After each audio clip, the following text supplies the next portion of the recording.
And we are here from Lakeshore Lanes in Sheboygan. Thank you, everyone, for joining us today for the big bowling, big bracket battle finals. Players are in practice right now. They got about 10 minutes of practice left. So, but we got some VIPs in the booth today bringing you the call. First of all, on the right in the booth, PBA legend. I'm going to say legend. He's a legend in my mind and a great player, former U.S. Open winner, Rhino Page. Rhino, thanks for joining us here today, and thanks for Big Bowling to sponsoring this great Wisconsin High School youth bowling event. Oh, it's our pleasure. I've missed being in the booth with you. That's the nicest intro I've ever gotten.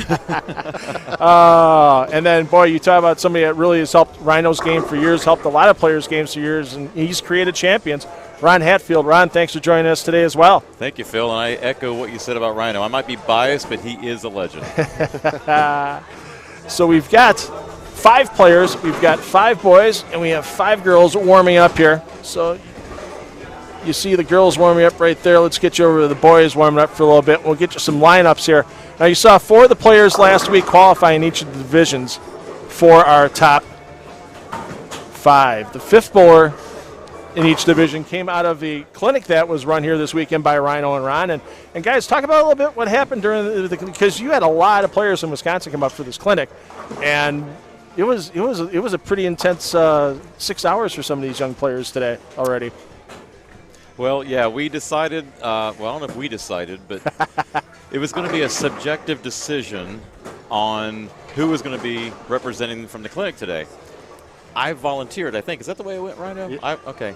Yeah, I volunteered to make this decision, and as the day went on, I realized I made a mistake because this was a hard decision. And I know it sounds cliche, but there were so many people in that clinic, if not everybody in that clinic, that I could make an argument for that earned a spot. And I told them it's going to be subjective. We're not worried about strikes today because you're in a clinic. We want you to learn. I wanted to see coachability, how they paid attention to what we were talking about, how they tried things on the lanes. Everybody did that. Nice. So when I came down to my final choice, it was like, oh, man, this is so painful. And I think they saw it in my face in the classroom when I announced it. It hurt, but somebody had to win. Yeah, and on the girls' side, Kelly Whipple. Yeah. She bowled one of our qualifiers last week. Didn't make her way out through that, but came into the clinic this weekend and now made her way into the final 5 here. And then for the gentlemen, Caden Brugink. Brugink is the qualifier for the boys. Yep. And the pressure's going to be on for these young players because it's just a single game here, 5 on the pair, and the low bowler is going to get eliminated. What's your mindset when you're going into a one-game eliminator like this? It doesn't happen very often, Rhino. No, not at all. And the mindset is very simple. Stay out of trouble, right? Make your spares, keep your ball close to the pocket, and you should be just fine. It doesn't matter how high of a score you bowl this game. Right. Yeah, you just can't finish last because if you're in the first 4, you're going to get seeded into a bracket. The second match today you'll see is the number 1 seed versus the number 4 seed. Then you'll see 2 versus 3, and then those match winners will battle for the championship. And once again, thanks to Big Bowling, thanks to H5G Brands and 10 on the Net Productions. I mean, we're giving away $2,200 worth of merchandise awards to these young players today. Top players walking away with a $250 Visa gift card, a Big Bowling ball certificate, and a High Five Gear custom jersey certificate. I mean, that $500 Rule 400 for USBC, we're right on top of that for the first place award. I got my abacus out and make sure the pennies were in there, and we slide right in there, which is good. And it's nice giving scholarships are nice. Don't get me wrong. These young players, you talk to any of these 10 young players on the lanes today, and they all have a good chunk of scholarship money put away through tournaments and such nowadays, but we can give something tangible and viable in their hands that they can use, and especially this can be a big bowling ball. Absolutely. Then it's something that they can just keep building off of. That's why I like giving the merchandise awards in these youth events. Scholarship money's great, don't get me wrong, but the tangible part's a lot of fun. And it's a little different pressure too, I think, for the young players. It's no different than getting the check on tour. You're holding, you see that big check on the side with the trophy when everything's done, Rhino, and you know that big $20,000, $30,000, $40,000 check. That makes a little difference when you see that there. Oh, absolutely. And I remember going back when I was a youth bowler, we had one particular tournament where Mike Albee donated 3 bowling balls, all signed, and Mike Albee was my hero. And I had never felt more pressure in my life. And that's all I wanted was one of Mike Albee's balls, right? So to your point, that having that tangible award is really cool. And Ron, I'm sure you talked a little bit today with the clinic with the youth players, with all the tournaments they bowl about the mental outlook, what they need to do on the mental game when they get into situations in tournaments. And we talked to Rhino a little bit. He said, don't finish last. You got a little extra word of advice you give these players? Well, this is different because most of the time in this situation, you need to win. And this is a different mindset, a different strategy. Literally, the goal is not to finish last. So protect the head pin, protect the pocket, leave makeable spares. And then after that, the goal has to change because now you're a match play bracket and you got to win. But it's cliche, but it all comes down to one shot at a time. If you look at score, if you focus on a shot you threw before, or you're looking ahead and doing the math, you're not in the present. So whether it's not to finish last or to win the next bracket game, you've got to focus on one shot at a time. And once again, you see these young players, just under 5 minutes of practice remaining. We mentioned the top prize today being that $250 Visa gift card, the the H5G Brands jersey, and the Big Bowling ball certificate. But second place, not too bad either. $150 Visa gift card and a Big bowling ball certificate all the way down. If you get eliminated in this match, it's a H5G custom jersey and a $25 Visa gift card. I mean, so no you can't losers. beat that. Yeah. Nobody loses. Nobody loses today. Yeah. Everybody gets something. That's the best kind of tournament. Yeah, I like running those kind of tournaments. I've done that for a while here. It's probably been 6 years since I've run a scout. I mean, it's obviously a year and a half or so off with COVID and stuff, but it's probably been 6 years since the last I ran a tournament with scholarship money. It's just nice with the awards, and you kind of keep the cost down when you get sponsors like Big Bowling and H5G Brands, and you can keep the cost down on the kids too. I mean, mom and dad are already paying enough for gas and the driving around, and some of these tournaments that take a whole weekend, then you got hotel and food. I mean, you're going to eat anyway. You can't count food. Unless you're Chris Barnes, who can always count food expenses on tour. I'm still waiting for that book, How to Travel Cheaply by Chris Barnes. Frugally. Still waiting for that one. Oh, that's awesome. And but it's just something where we can kind of keep the cost low. It was only a $30 entry fee in the qualifiers for these players, and now they're into here bowling for all kinds of stuff, and even the qualifiers ended up paying out just under 1 and 2 spots because we had PBA cinch bags from H5G Brands that we gave away to everybody that made the top 4 in each division, and all kinds of prizes, Visa gift cards as well that we gave away from 10 on the deck. So it's been a nice payoff for these young players so far, even that didn't make it here.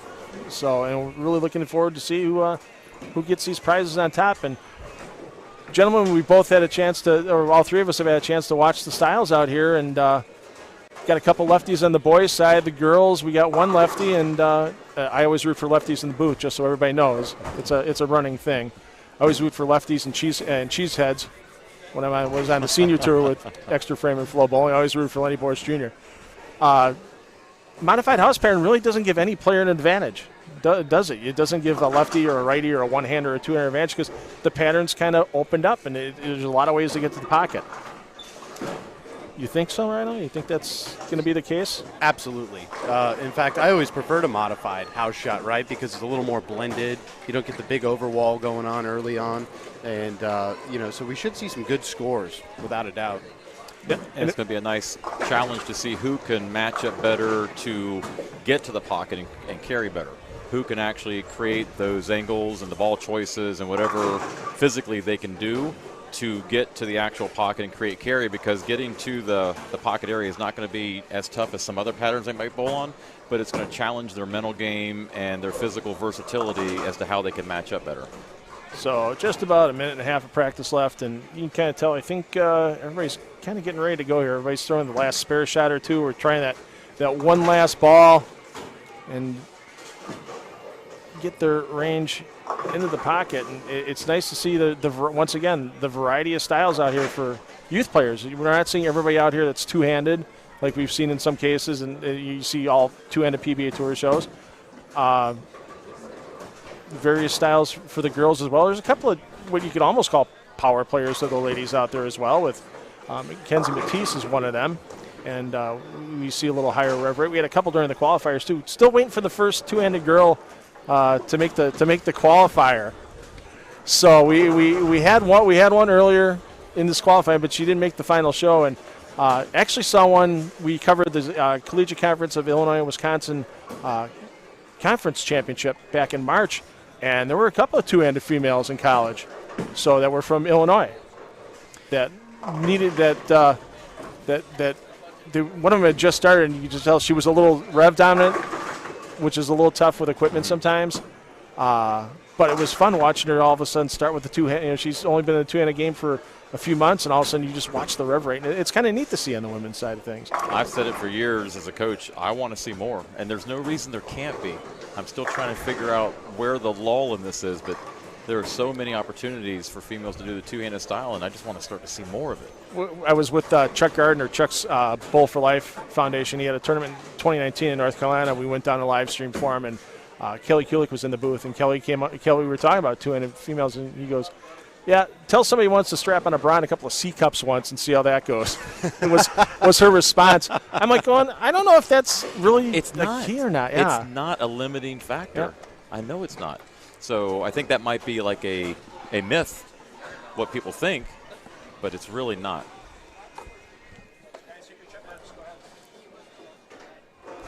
And they are done with practice, and we'll get underway. Here, let's take a look over on the girls' side of the equation for Framer. So we'll start off here with Lexi Seesmeyer. You'll see her start on lane 21. On lane 21, she'll be followed by Kelly Whipple and Abby Smith. Then over on lane 22, Autumn Murawski and Mackenzie Matisse. Seesmeyer, the only lefty. Great start there. For the girls' side, she came out of her Classic Lanes Menominee Falls qualifier last weekend. There is Murawski, also came out of that Menominee Falls qualifier. I want to thank the proprietors that came on board to help us out with this event. One thing that I've noticed, I've noticed being here for the last 3 days, youth bowling here in this part of Wisconsin is strong. And it's not just the talent, it's the coachability, their attitudes, how they approach learning the game. We didn't have any bowlers this weekend that weren't 100% in, that weren't buying into what we were talking about, weren't trying anything we asked them to try. There was no resistance, and you don't see that everywhere you go. Yeah. And this is a strong bowling community, and it shows in a lot of ways. Well, Rhino was here a few years back when we had the Sean Yona Memorial Tournament out of Lakeshore Lanes here, and I mean, there was 150, 60 players between two centers that came back to Lakeshore Lanes here for the finals. And high school, college, the youth in Wisconsin, as Ron just said, it's a pretty strong program, but they just want to bowl everything, too, on top of it. I'm sure if you talk to the kids today in the clinic, they would probably, half of them probably told you they bowled some tournament yesterday somewhere. Without a doubt. And this is my third time here to Sheboygan. And it's the one thing that every time I hear Sheboygan, I think I get excited because the talent pool is so deep here. And much to your point, there's not just one or two styles. Like you'll see everything up here, and they're all students of the game. They're all incredibly hard workers.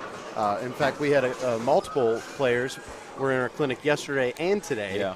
and I'm telling you, my thumb would have fallen off halfway through today if I bowled yesterday. Oh, between the 2 days, they were on the lanes for nearly 8 hours. Wow. So that's some commitment.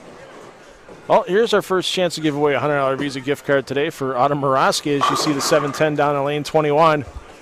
3 things we've always offered when we had our TV shows on Spectrum Sports in Wisconsin, and now continuing with their live streams here for 10 on the deck. It's a $100 Visa gift card award for these young players if they make a 710, a big 4, or if they throw 300 on a live stream. So still waiting to pay that off. Let's see if Autumn can be there first. Get a lucky bounce. Come on. Gave it a good chance there. Saw a rattle. Let's get over to the boys' side of the equation. We'll take a look here in lanes 23 and 24. Caden Brugink came out of the clinic today. Local player here in Sheboygan. Goes to Sheboygan South High School. Then you see Riley Schwartz stepping up, the lefty on lane 23. Schwartz, a senior out of Fond du Lac. And sometimes the scenic route's not the best way to go on these house patterns and modified house patterns, Rhino. 100%. And we saw even on their normal house pattern here, they get it outside there, and it just hung all week. And we're going to need to get that respotted. So we'll let that go to the counter. You saw Isaiah Armstrong coming off the lanes. Armstrong, only a sophomore at Greenfield High School. Let's get back to the ladies here while we wait for that pin to be respotted. There you see Abby Smith asking for it to wheel. We talked a lot in the clinic when we were discussing things like junior gold or sport patterns. We talked a lot about keeping angles more in front of you. And right now that's looking to be fairly true too, because like you said, going the scenic route sometimes can yield some designs. And right now it's about closing frames. You don't want to finish last. Close frames and you won't. Let's see if Smith can. Ooh, that was just a big time yank on the attempt at the 2-8, and hopefully that count doesn't haunt her later on. I'm sure there's some nerves going here early, right? It'll be interesting to see who settles in, how long it takes them to settle in. I could tell you, whether it's live streaming or on TV, there's always that nervous factor. And, all day long here, it's been pretty quiet. We just had our clinic going on, and we came out of the room, and there's so many folks behind us right now. Where'd they come from? So lots of support here in Wisconsin. I'm going to say this right now, and I don't mean it in a bad way, but I've seen more people here sticking around watching the finals than I saw at a PBA 50 event in the background earlier this year. I'm not going to say which one, but maybe it's just a bad camera angle. Well, that just speaks volumes to the youth program here and how strong not only the kids are, but how supportive the proprietors, the bowling centers, and parents are. Rhino, were you ever up here in Wisconsin for the high school championships in either Green Bay or Wausau? Did you call in for that? So I wasn't. Okay. However, Bill, our proprietor here, has sent me some videos, like keeping me up to date. And I couldn't believe how loud the place was.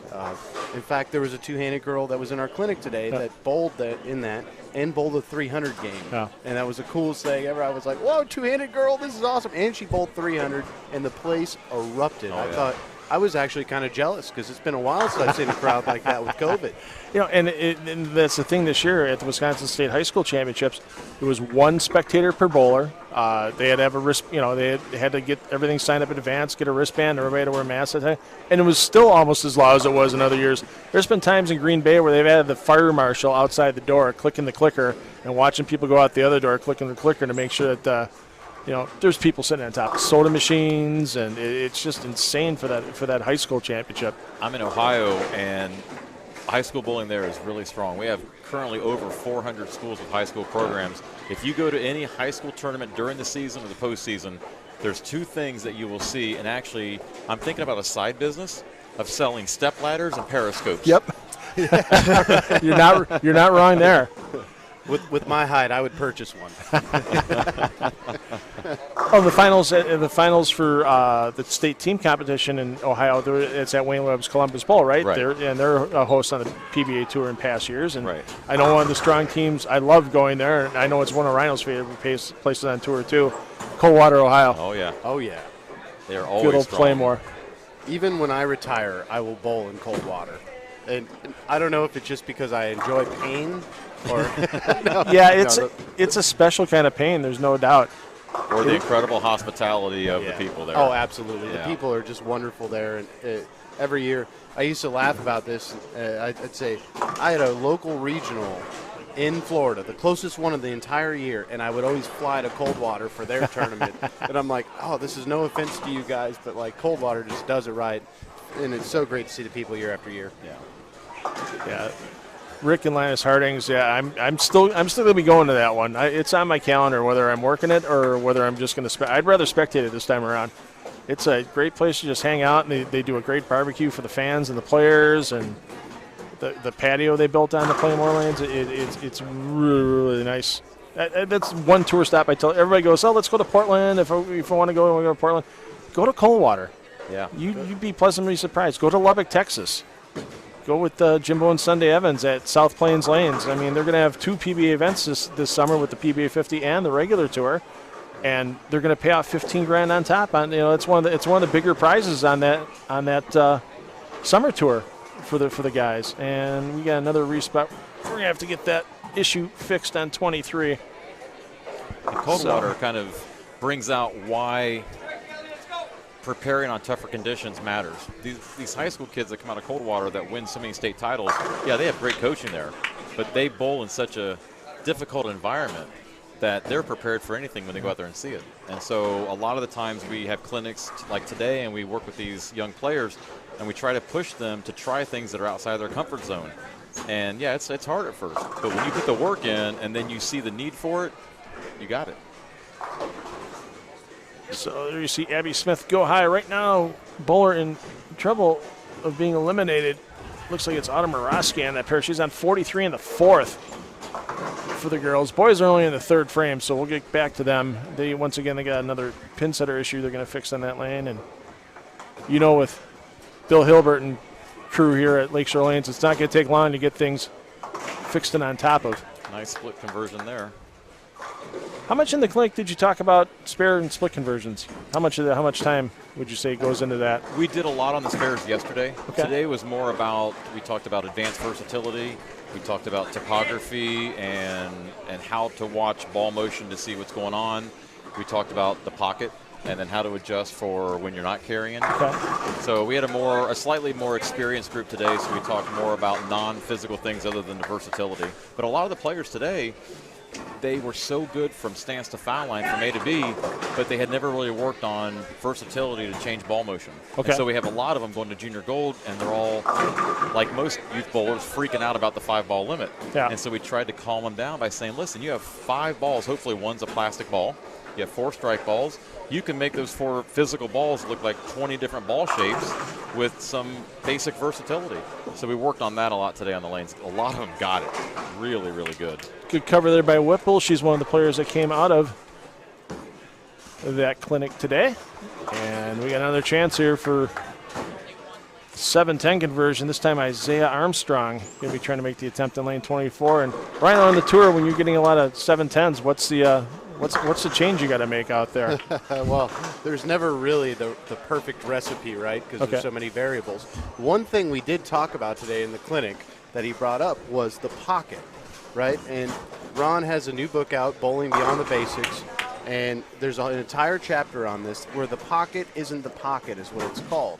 Okay. And he has all the data to go behind, like your ball hits 16 and a half board into the pocket, 15 board, what your chances are of striking there and everything else. And what we learned today was a 7-10 is not necessarily the pocket. In fact, we hear your pocket 7-10, right? Yeah. And there's no such thing. Okay. Because the true pocket is 17 and a half board. And when you hit that, your chances of striking are significantly higher than they are when you hit 16 board. Yeah, I've always heard the pocket's a couple of boards wide, but I guess maybe it's not. That's the myth, and that's why we actually spent a lot of time on this book about that subject, because the pocket is, in most bowlers' minds, an area, and that's where they get in trouble. They leave a ringing 10 or a flat 10, and they think, well, bad luck, I'll just stay the same. And that's defining the word insanity, and that's why they keep leaving 10 pins. So when you leave a single pin, it wasn't the pocket. The pocket is a spot. It's board 17 and a half. Okay. And so because of that, a pocket 7-10 is actually impossible to leave. It's one or the other. So I always have fun in these clinics, and Rhino sees this. I ask, how many of you have left a pocket 7-10? Of course, everybody raises their hand. Yeah. And I say, put your hands down, please. Nobody's ever left one in their life. Okay, along those lines, lots of bowlers leave the flat 10, the half 10. Is that a pocket shot, or do we have to tell people to buy the book to find out? No, I'll be glad to tell you. Hopefully they'll still buy the book. Right. But no, if you leave a 7 or a 10 pin, the ball is for the right-hander to the right of the pocket and for the left-hander to the left of the pocket. So it's light. Even though it looks in real time as the ball is going into the head pin like a good pocket hit, if you leave those corner pins, it is to the right or to the left of the pocket for lefties. Okay. So it's light. I know it's a hard thing to kind of wrap your head around because you've been told all along that the pocket is between the 1-3 or the 1-2. Yeah. And it's not, and that's why we leave pins and we think it's out of our control. Our pin carry is completely within our control. And the one thing that I thought was the most interesting about everything was he shows you pictures of where the ball is. It's sitting on 17.5 board, sitting on 16 board, and in relation. And then he did a poll, right, where he said, "Is this the pocket? Would you expect to strike on it?" And the true pocket, the percentages were so low, I couldn't even believe it. Because people thought it was too high. When you actually have the ball sitting on 17.5, it's blocking most of the head pin. So most bowlers think that is too high. The most common answer was anywhere between 16 and 17. 16.5 was the highest percentage of what they thought was the pocket, and they, by goodness, they should get a strike every time. And where can they buy this book? Amazon is where we have it printed. Beautiful. And so Amazon is the best place to get it. What's the name of it again? Bowling Beyond the Basics. And I want to credit my co-author, James Freeman.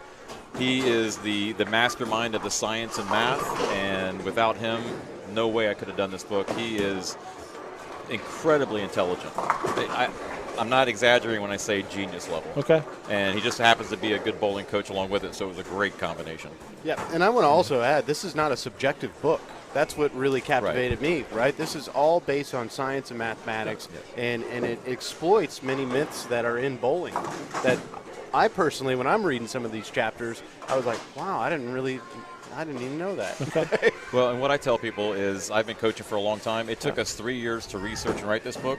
I learned more in those 3 years about coaching and how to be a better coach by writing the book than I learned in all the previous years beforehand. Yeah. We set out to help bowlers be better bowlers and coaches be better coaches. By writing it, the two of us became better coaches. So it was a win-win. Okay. So let's take another peek at the boys, as looks like Morosky is still fighting with Kelly Whipple for the 5th spot on the girls' side. Boys' side, we've got apparently a young man's taking a lot of your advice coming out of the clinic here with Rugink was in the lead. Now that 6 count's always going to be tricky. That sleeper 9-pin is, and it's going to have to get reset again. I think they got somebody back there on it, though. Boy, and how far did he come in 2 days? When we first started working with him, his swing was vertical. Yeah. And I thought, man, that hurts my shoulder. Yeah. With like no forward tilt of his body, just Correct. oh jeez. Yeah, you're right. Hold on, I need some ibuprofen right now after just thinking about that. Holy cow! So we got that swing lowered some, we got it freed up, and his power was just as high, if not higher, and he was just stunned. He went, wow, I don't have to work as hard? Right. You know, another thing that these young players probably need to start thinking about with this type of format is, you know, normally we don't want to score watch, just want to throw good shots, but at some point late in the game here, they do kind of want to look, and if they can assure themselves that mathematically they're not going to get eliminated, they probably need to start trying a few things, because score is not important as long as they make it, and leading into the next couple of games where they have to win, they probably want to try some different things and see what other options they have in case what they're doing now goes away, and it probably will. Yeah, even a house pattern like this will still change up quite a bit with 5 players on the pair. Absolutely. And especially on the boys' side, even though it's 3 and 2, you got the 2 lefties on the boys' side. They're kind of coming over the top of each other a little bit. And one thing we covered a lot today was how important it is to get a good vision of the lane and not get lined up and then throw shots over and over and over and practice in that same spot, but getting a proper vision of the entire lane, what's going on, so you can anticipate, so you can have a plan B, a plan C. You know, there's nothing scarier than when you don't know what to do and everything that you've done is not working.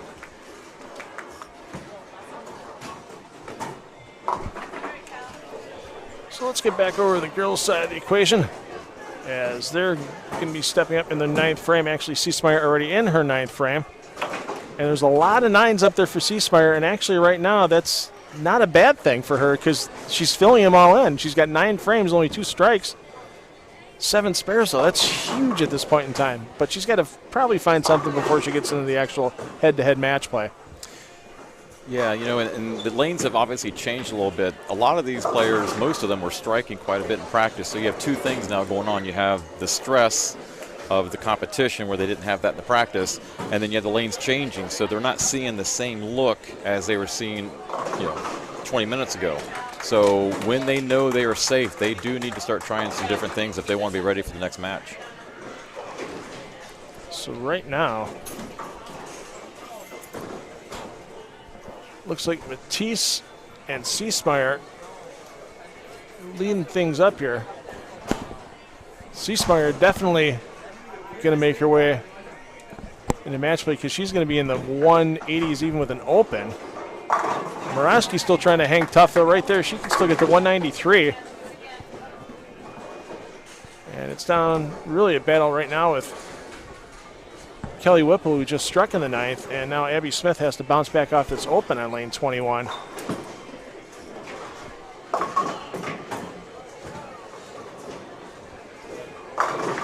And Smith can't get the 10 to go down. And this is going to come down to an interesting 10th frame for these young ladies. Boys are only in the 8th, so we'll get you at the end of that match. And there is no such thing as a commentator jinx just because I said Mackenzie looks like she's locked into the final 4. Not my fault on that 2-4-8 10. And that was a great shot by Abby. And there's a difference between where the ball is as far as the pocket or not the pocket and how the player executed the shot. She threw it great. The ball just didn't quite get far enough left, and she left the 10 pin. So the best thing here for Matisse, take the count. Still a couple players that are going to need to catch up to her. And almost. Ooh, gave it a chance. Yeah. Rattle them around. Never say die for Murawski. She was looking at 43 in the 4th. And now has a chance to finish off for 193 and make her way into the match play portion of this live stream. Yeah, she's going to be safe if she gets another one. It's a very mature back half of the game. 43 in the 4th, it's really easy to panic. And to be able to just stay objective, be able to say, okay, what didn't work, what can I do next, and be able to throw that 5-bagger at the end is just very, very mature. That's something that only the highest level tour players seem to do. Yeah, that goes back to that ability to take one shot at a time. You've had 4 bad frames, it's over. You know what to do. Do it, start over. Now's the first frame, start over. And that's what she's done. She's turned her brain away from those 4 frames and made it work.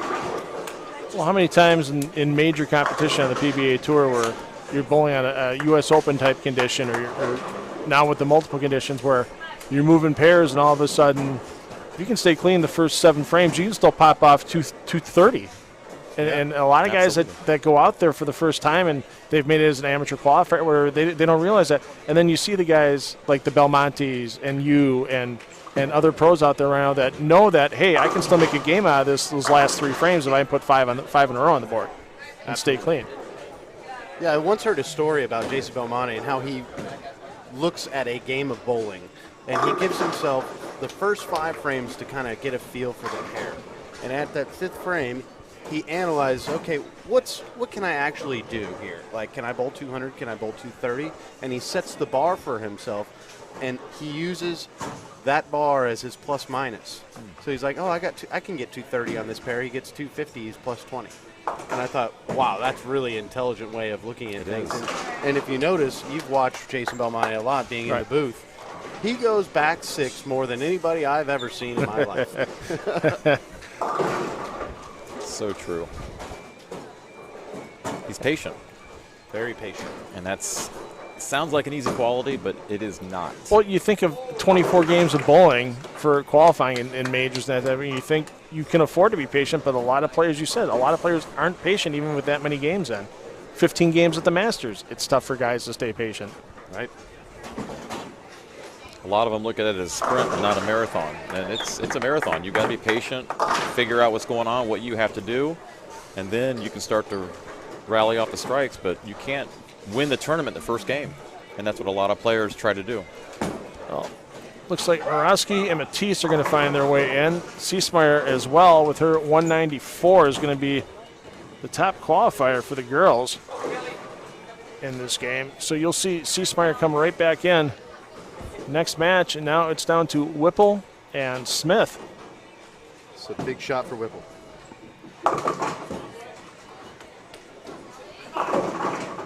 And a good one.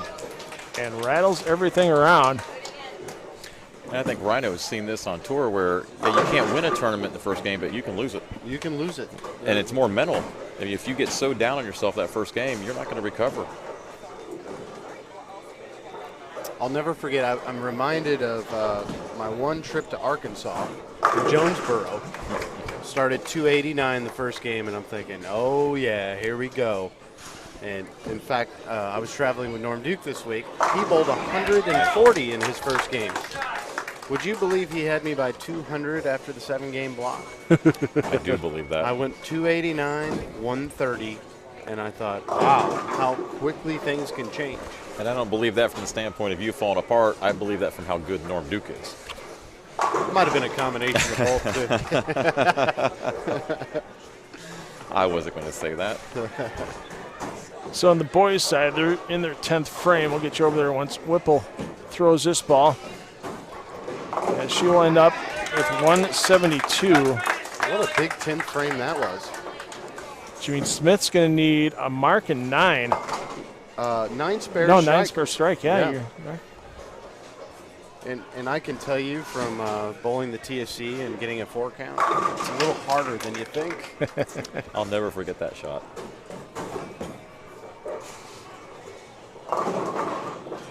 And there's the 9.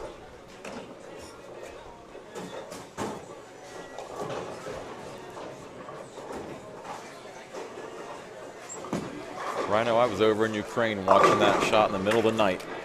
Oh, yeah? Oh, yeah. I remember where I was. It was tough. So it was a nightmare for both of us, is what you're saying. Yes, it was. I felt so helpless halfway around the world.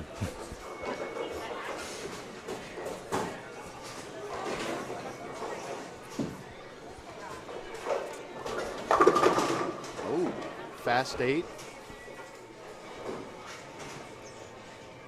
Tight game. It's really close. Really Yeah. tight. Yeah. So the fill ball here, huge Strike for to win. Smith. That needs help. Wow. And Smith is going home on that shot. Now Vodka, let's go over to the boys. Vodka needs both of these. Oh, my. And he gets 1. And Vodka, oh, that is just enough for Vodka Wow. to sneak in. Wow. 2 one-pin games. So for the girls, Smith is out by a pin. For the boys, Riley Schwartz is out by a pin. Schwartz at 194. So we'll get these bowlers reseated here. Gentlemen, I'm going to get down to the bowlers, so feel free to have the microphone between the two of you and talk for whatever you want for the next 3 or 4 minutes. Well, we could probably do that. You know, Ron, you've been with me for what, 18 years, 19 years? Well, as you so nicely put it, Rhino, for more than half of your life. yeah, Thank you. more than half of my life. That And this doesn't is make our me feel old or anything. Thanks. First time in the booth together. Last time I did this, I was in The Hague, Holland, doing this with Barry Foley. You remember Barry from Ireland? Mm-hmm. Barry Foley, he and I did the commentating for the Women's European Champions Cup Finals. That was the last time I've done this, so it's fun. Never done it with you, though. This is great. Oh, it's a like great you time. said before we started, this is another first for us. Yeah, another first. Yeah. And folks, we have a very much of a brotherly relationship as well as a coach and student relationship. And I can tell you, I'm just so proud to not only work another clinic with you, but to continue to lean on you as a mentor for me as a coach, because there's truly nothing more fun than being able to help somebody and watch the light bulb go off and knowing that they're going to be a lifelong bowler. Absolutely. It's still, I think, the best job ever. You know, the fact that I get to do this for a living and get to work with people like you. And I told this to the clinic, you know, there's a lot of great athletes in sports that are good with people, but they don't necessarily know how to teach the game of whatever sport they're in. Folks, I can assure you, if you ever get the chance to work with Rhino, please do. And it's not a biased opinion. I know how hard he's worked to be a good coach, and this man can coach. I even told the class yesterday, I do a lot of clinics where I sometimes double check and see what the coaches did. Not that they would do anything wrong, but I just wanted to see and make sure they were given the best advice. I don't even do that when I'm working with Rhino. I take care of my bowlers, he takes care of his, and I know everything is going to be fine. Well, I have a very good teacher, so I appreciate it. We're always still learning, though, aren't we? Oh, absolutely. You know, what's so Always. fun about coaching is we learn doing these clinics. We're here to teach these bowlers, but we learn by things that they do that we hadn't thought of, or we learn a new way to teach something because of a unique thing that they're doing. Mm-hmm. It's always fun to learn while you're trying to help others learn. Absolutely. And, you know, as I was talking earlier in the clinic, in the 13 years I was on tour, I mean, the game must have changed 5-6 times, At least, right? at And least. so as a player, if the game's always evolving, obviously as a coach, I'm sure it's evolving quite a bit for you. And talk a little bit about how the two-handers, for example, have multiplied. You know, 5 years ago, you didn't really have to worry too much about coaching two-handers. Now you probably have all kinds of them. It's every day. I give lessons all the time back home in Columbus, Ohio, and it's rare if I don't have a two-hander every day that I'm there.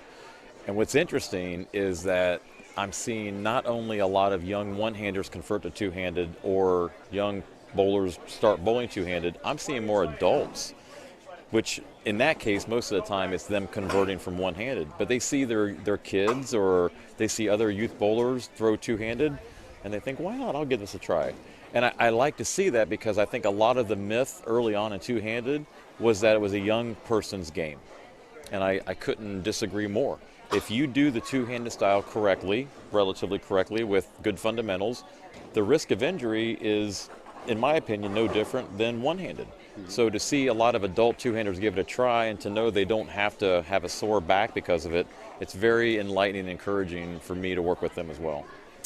And I'm willing to say this for the first time in public. Uh-oh. I actually took a two-handed lesson with you, about 5-6 years ago? I don't know. I was trying to block it out.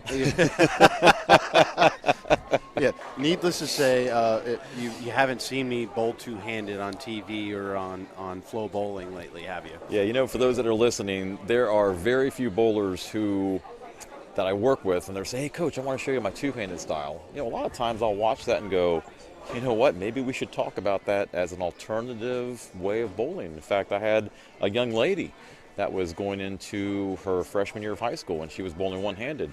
I saw her, what she called goofing around, down on lanes 1 and 2 on a day when I was giving lessons, and when I asked her about it, she thought she was in trouble.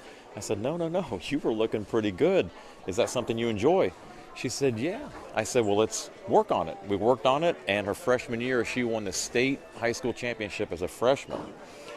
So there are bowlers like that who I encourage, and there are bowlers who I say, you should probably never throw the ball like that again. This is a long way of saying, Rhino. I was waiting for it. So as a coach, you've been doing this for a number of years, right? About 107. What's some of your most memorable experiences? You've gotten to travel across the world. You've coached many national teams. Is there any experience that really sticks out for you as a coach? Maybe it was eye-opening, maybe it was cool, you can go whatever way you'd like with it. Wow, there's a lot. It's interesting, when I traveled overseas for about 10 years, most of my answers to that question would be not even bowling related. It would be culturally or something that happened that was just jaw-dropping, or some situation I found myself in that I didn't expect. Like I was stuck in Lithuania for an extra 5 days because of a volcano in Europe that shut down the entire airspace of Europe. I was in Spain during a national riot that kept me in their country for just timing of things and non-bowling things. But on the lanes, I know this is going to sound like I'm playing favorites because I have you on the show with me, but some of those moments are with you. I wasn't there, but when you left my hometown and went to Connecticut and won your first title, that was just amazing. But aside from moments and years with you, the World Cup in South Africa, when I was with my player from Ukraine and no Eastern European player had ever made the top 8, and he had to double in the 10th to make the TV show with Belmonte and Tommy Jones. Unbelievable. Oh, that had to be pretty special. Oh, I'll never, ever forget that moment. It still gives me chills when I talk about it. 10 years later, it was 2011. Still gives me chills. Very cool. All right, so we are underway with our semifinal number 1. You just heard the voices of Rhino Page, Ron Hatfield. I'm $2 Phil Brylow. And we've gotten through the eliminator round. Abby Smith was eliminated, and Riley Schwartz eliminated on the boys' side. And now we'll be able to give you shot-by-shot coverage here for the boys in match number 2. We've got Anthony Vaca stepping up in lane 24. He's bowling our top seed, Isaiah Armstrong, as both those players have started with strikes. And on the girls' side, we've got Lexi Ciesmeyer. She's the top seed. She started with 194 for the girls. And she's bowling against the number 4 seed, Kelly Whipple. Whipple with 172, but that big finish by Whipple she could have a little bit of advantage here. She struck out in the 9th and 10th for that 172. Well, I'm hoping it was what we talked about earlier. I'm hoping she was trying some different things at the end to get herself ready. And I think she did, but we have to see now. It's not a matter of surviving, it's a matter of winning. So how much did these players learn in that last half of that first game, and how much are they going to manage the emotions of now bowling head-to-head? So Vodka, big gaping wound pending on the scoreboard with the 3, 4, 6, and 7. And Whipple, I was impressed when she bowled our qualifiers last week. She was a bad break away from making this show on her own, and that one just comes up a little light.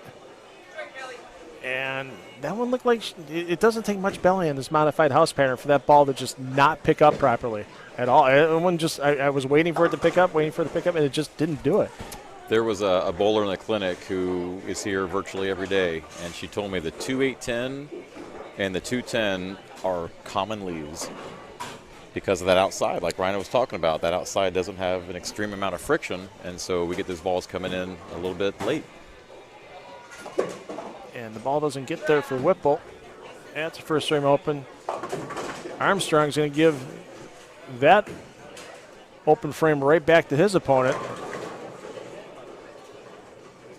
And as we talked about earlier, modified house patterns don't mean easier scores. No. I mean, we had a couple 200 games for the boys and a 194 is a high for the girls. There's a lot of work you got to do out here. It's not just chucking the ball at a 3 or 4 board area right now for these young players, is it, Rhino? Oh, not at all. I mean, you've got the hang to the right, and I've noticed now the last 2 shots, especially for the boys match here, there's hook to the left. That's a scary place to be.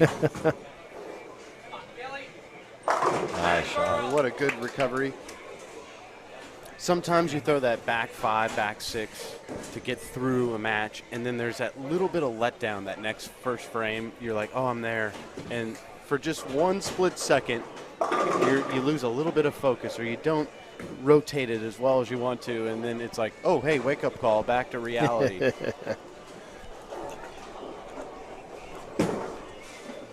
One of the things in this situation, in fact, Rhino talked about this early in his career. When you're in this situation, what should you do when you're not bowling for those 2 frames? And one of the things that I see a lot of players doing is they're watching intently what their opponent is doing.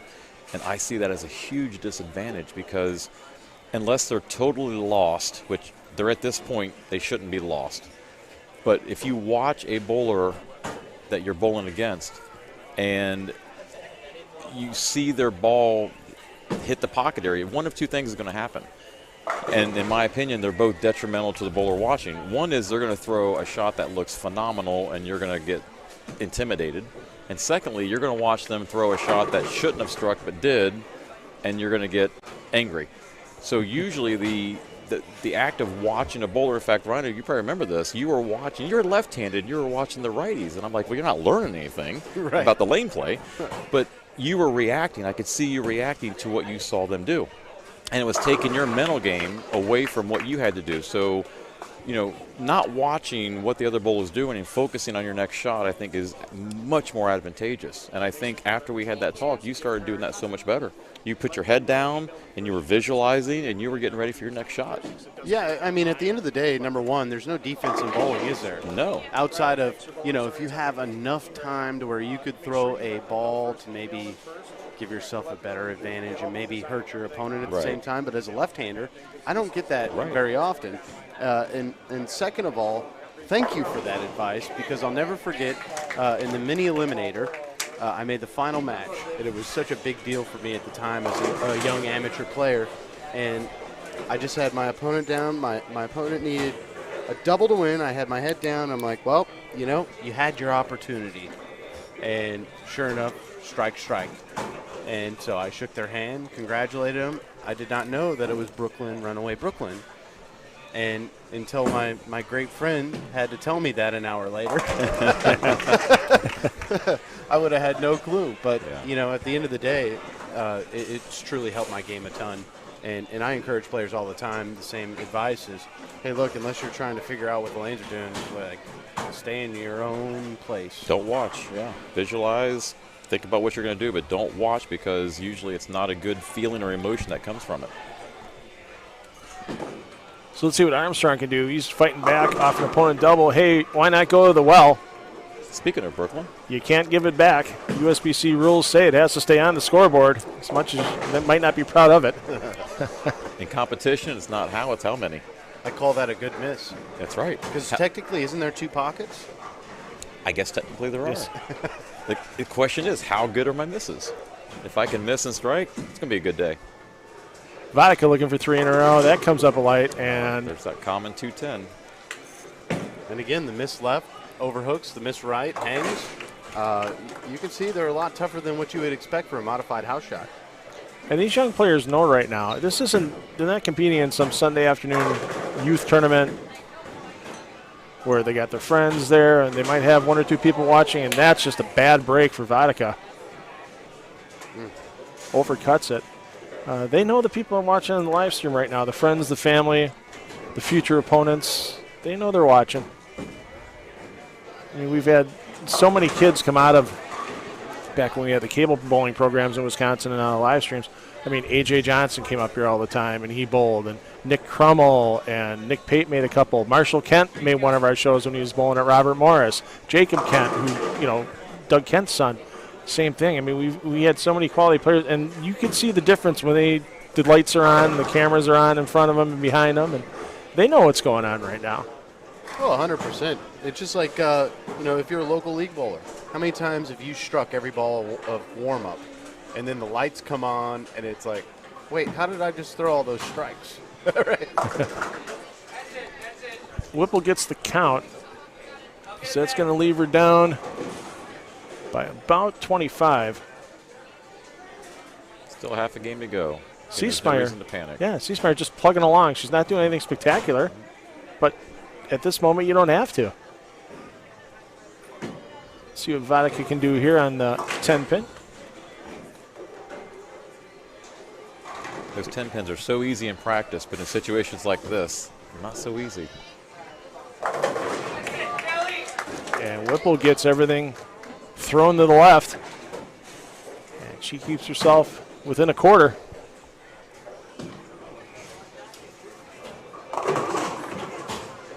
Nothing near the 7. There wasn't a pin within 6 inches of the 7 pin there for Armstrong. That doesn't happen very often. Threw everything but the kitchen sink, and it still didn't knock it over. I'm surprised that Ciesmeyer isn't taking a re-rack on 22. That 2 pin is tight Oh, yeah. on that rack.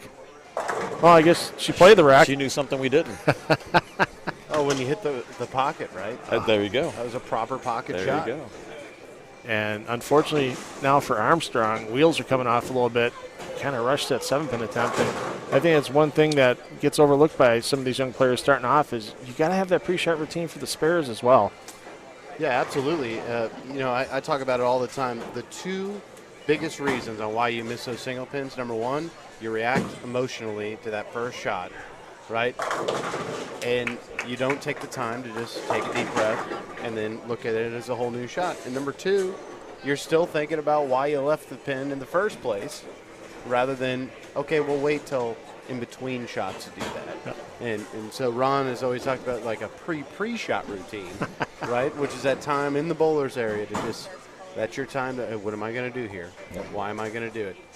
Get your plan established, and then go through the pre-shot routine, and then throw your shot. Whipple like that for about 40 feet, and then I think she missed a little farther left than she anticipated. But the difference, Rhino, you talked about before about how the boys, they've now opened up the lane to the left, too. They're not getting that hold that they may have had when practice started. Could the girls be seeing that as well on the right side with Whipple? Yeah, very much so. And, one thing that I've been sitting here thinking is if I've got hang right and I've got hook left, I got to get out of that zone, right? Because now I have to be too perfect. And one thing that I always tell folks is if you feel like you have to be too perfect and you're not bowling the U.S. Open, try something different. Get out of there, right? And so I think that if the lanes continue to play this way, it's going to be whoever has a more unique way of attacking the lanes is going to have the advantage. Yeah, there's area potential in every pattern, and this one is certainly not the U.S. Open. So there's definitely area to be had. It's just about matching up. Right ball, right angle. And right now I think some of them are trying to thread a needle too tight. Well, they know they're one game away for bowling for a $500 prize package right now. That makes that eye of the needle a little smaller. Yeah, it does. And the other thing, and Rhino, I'd like to hear your thoughts on this. When you've bowled your best, do you feel like you were thinking less or thinking more on the approach? When I'm bowling my best, I don't think on the approach. Exactly. I just do. Yep. You take that couple seconds to Wow. focus on your target. You should have already planned what you were going to do. Right? Yeah. I think there's a lot of that going on. Oh. Hey, Rhino. Yeah. Appreciate the reminder. Sorry about that. That was a mirror image. 4 count. You don't see that every day. No. I kind of feel honored calling that leave while you're in the booth. I hate to say it. It's kind of a mean thing, but brings back memories. No, actually, funny side story to that. So we were bowling the Six Flags outdoor deal, and we were in the semifinal match against, I think it was Team Brunswick, and Johnny Petraglia gets up in the 8th frame and left the same 4-count washout in a key moment. And the whole place was dead quiet. It was almost like every roller coaster in the park stopped. wow. Right? And I said, boy, do I know how that feels.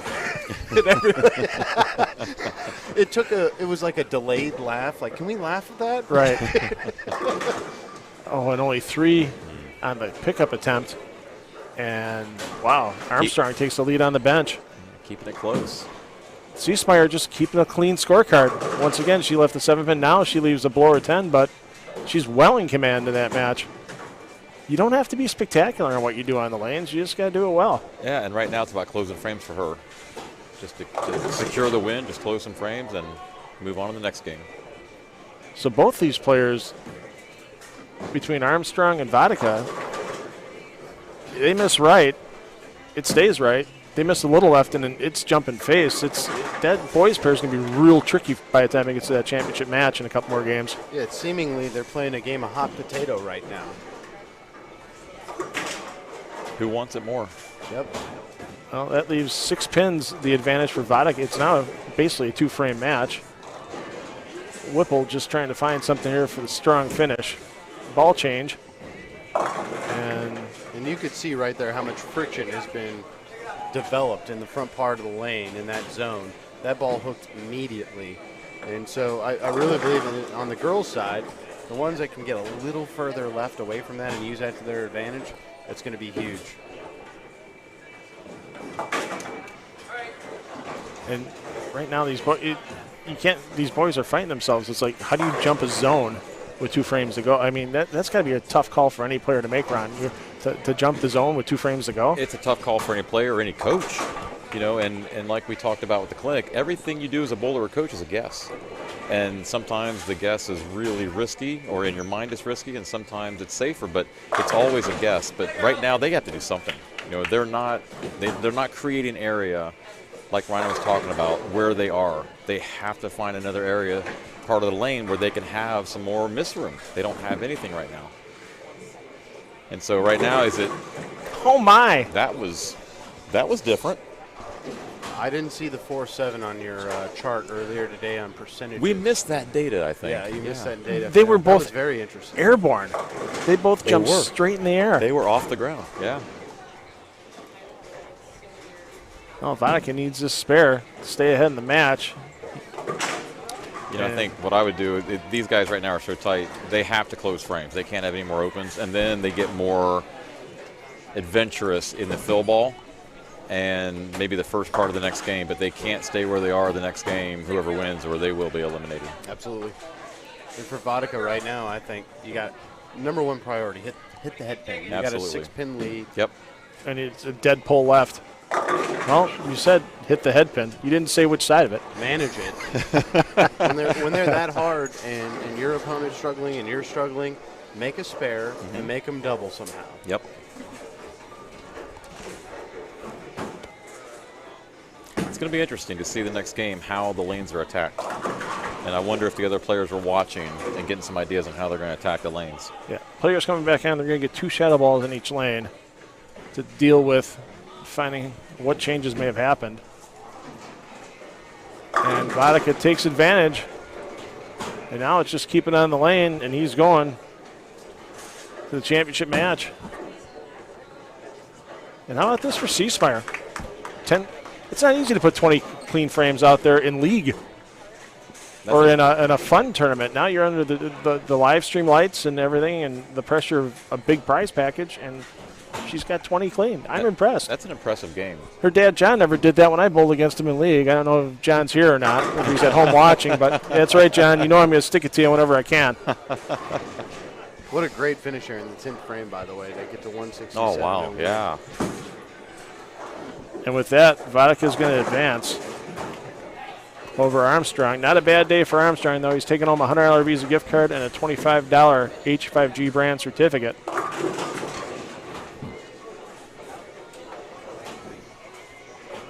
Now, what Vodka needs to do is, he had to come through, win that game. Now he needs to let that go. Don't let those emotions block him from remembering what he needs to do to begin into the next game. 100%.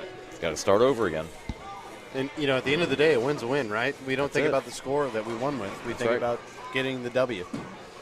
And we talked about today with some of the bowlers we had that sometimes the high emotions can be more detrimental to your next game than a bad game and you're angry. Sometimes the anger creates more focus. I know that's true with you. You are one of the best players I've ever coached at developing focus immediately when you needed it. And usually it was when you were not bowling well and you were a little mad at yourself. A lot of bowlers, that hurts them more. It helped you. It was so unique to watch you do that. It's so fun to watch you do that.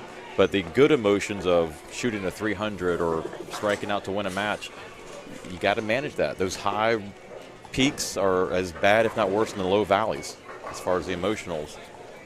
Well, guys, I'm going to get them started with the next game. I like having both you guys in the booth. I never got that on extra frame or on floor bowling. It was always me and one other guy. Yeah. It's nice because both you guys and people, they're tuning in just to hear the wisdom of Ron Hatfield and a little wisdom of Rhino Page as well. Absolutely. So, a lot no of doubt wisdoms. about it. So, semifinal match 1 done. Semifinal match 2 will be up after a couple balls of practice. Gentlemen, the floor is yours. I'll be back. I was going to say, Phil, don't ask him for too many stories, okay? He knows a little too much about it. I do. We could stay here for hours. But they are good stories. Yeah. They are really good. Yeah, I mean, we were continuing this conversation about the focus. That word is thrown a lot around in bowling, and a lot of bowlers ask, how do I get more focus? Sometimes it's a challenge, but, with you, I think you are so passionate and intense about the sport of bowling, and you always have been, that you were able to channel that focus real quickly. For other bowlers, it's not so easy. Mm-hmm. For other bowlers, when they get angry, they get less focus. And for you and some other athletes, it's the opposite. You actually, we were telling stories the other day that as a coach, I kind of pulled some fast ones on you. Right. That, I recognized that anger made Rhino focus. So if he would have a bad game and I could see him kind of get distracted, tell him what I would do. You'd probably tell me some sort of fib, and I call it a fib because, it's like a white lie, right? It's not a total out lie, just to get me riled up. And somehow I'm like, oh, no. And, at the end of the day, I'll say two things. Number one, everybody wants to be in the zone, we'll quote, unquote, the zone. And they think it's a feeling. It's not a feeling. It's actually just a peaceful place. State of mind. Where you trust yourself, you've trained yourself to do this, you have made your commitment to each individual shot, and you go and just execute that. It's not like this, you don't become Superman overnight. All you're doing is being able to, it's like taking every shot you throw in practice, putting $1 in the bank, and all you're doing is withdrawing $1 every shot, right? It's just part of you. It's what you trained yourself to do. And number two, the one thing that really has always bothered me as a person is I don't like to be mediocre at anything. If I'm going to do it, I'm going to do it. And so when I feel like I'm being mediocre, there's normally reasons why I'm being mediocre, whether it's not taking the time for the shot or, whatever it may be. Drama, stupid stuff. And it always sizzles me, and somehow it makes me go, no, you're better than that, bro. Yep. And I see, having spent a lot of time with Norm Duke, he's the best I've ever seen at it. No, you're better than that, Norm, and I've heard him say it to himself. And I've learned a lot through him over these last 10 years as well, being around him. There's something about that, each person is different. For me, no. Yeah. And you're right about the fibs. I did do that quite often with you because I knew there were triggers for you. And if I picked the right trigger to make you mad, then I knew that the next game was going to be good. And how many examples of 180, 190, and then I would do that, and then 250s did we have? Right. And it was, I wondered how many times at the moment you knew I was fibbing, or if I was acting well enough that you bought it. I bought it. I bought it. You're actually a really good actor. Oh, well. Has anybody ever told you that? No, not till today. Well, as a coach, you have to be right. You got to smile. Yeah. Right? Yeah. But no, you're a great actor with it. You sold it every time. And frankly, I didn't have the time to play it back and forth whether or not you were lying to me. I'm like trying to do my work, so I appreciated it. Well, whether it was a fib or the truth, it created that anger inside of you, so the job was done. And then that anger created that focus, and then you shot 250. So not a lot of players can do that. Sometimes when you do that with players, it makes them bowl worse. But that's where, coaches have to know their players. You have to know what the triggers are, what makes them bowl better. Sometimes you have to talk about bowling. Sometimes you talk about the weather. You talk about anything other than bowling. You kind of have to know what the player needs to get focused for that next shot, and everybody's different. Well, absolutely. And that's, to me, it's got to be the hardest thing about being a coach, right, is really, truly reading your player. And it doesn't happen in one day, right? You got to just kind of take signs like, I can't talk to them this way. I need to yell at them to get them motivated. It's different with each individual player, isn't it? Yeah, what I would do when I was coaching teams, I would actually have team meetings prior to the season. And we would sit around a big table and I'd say, all right, here's the question. Each of you are going to answer. What can I do as a coach to help you bowl better when you need to bowl better? What do you need me to do as far as talk to you, not talk to you? What do you want to talk about? Do you want to talk through adjustments? Do you want to make your own and then analyze it later? Everybody's different. I'm sitting there with a notebook and a pen, and I'm just taking notes like crazy. And everybody's different. And then I have to study that. And in a tournament, I had to know every player's trigger points, personality dynamics, and I had to know how am I going to change talking to you versus talking to someone else to get the best out of you on the lanes. How often when you ask players those types of questions, are they not able to answer it? That's a good question. Actually, quite often. A lot of players have never been asked that, so they never had to think about the answer. But once they heard a couple of players answer it, it became a little easier for them because now they know what you're looking for as far as information. But it was fascinating to me at some of the levels that I was working with that players had never considered that question before, or no one had ever asked them. And I thought that was interesting, that should have been something people would have known longer. Sure. But they didn't. And to be completely honest here, I didn't know how I needed to be talked to. I just knew that certain people would talk to me a certain way and it would really bother me, but I never went, I don't like anybody who talks that way type thing, right? And when we first met, that was the one thing that I went, wow, nobody has ever approached me in that particular way, nor cared as much as you did. And it was something that I'll never forget. And I watch you with each individual student that you have now, and I go, man, that's like the greatest quality I've ever seen in my life. Like most people don't really study folks that well. I learned from the great Fred Borden and Jerry Edwards, and if it weren't for them, I wouldn't be doing what I do. And they were very quick to teach me that everybody's an individual, and you're not just teaching someone how to bowl, you're teaching them how to bring the best out of themselves. And to do that, you have to know them. You can't just look at them and say, this is what you need to do, like a blanket statement for everybody. You have to know how to communicate. You have to know what to say, how to say it, when to say it to get the best out of them for you and for them. And it was one of the quickest and best lessons I ever learned as a coach. Wonderful people, too. I mean, how do you not love Jerry and Fred, right? If you don't, there's something wrong because they are just the best. They're fantastic people. Not only two of the best coaches ever in the game, but two of the best human beings I've ever met. Yeah, absolutely. I don't think I've ever seen Jerry not have a smile. I know. And I don't think I've ever seen somebody that was as enthusiastic as Fred when he spoke. Fred was so all in on bowling that, he would just say 3 words and he already had captured you, tell me more. Yeah. I want to know. Absolutely. I hear that from so many people about him. Yeah. Absolutely. And he is still doing the same. Well, he's still doing the same thing at the age that he is. He is still as young and energetic on the lanes as he was 30, 40 years ago. That's awesome. He's the Energizer Bunny. He's amazing. All right, we're getting ready for the second first match.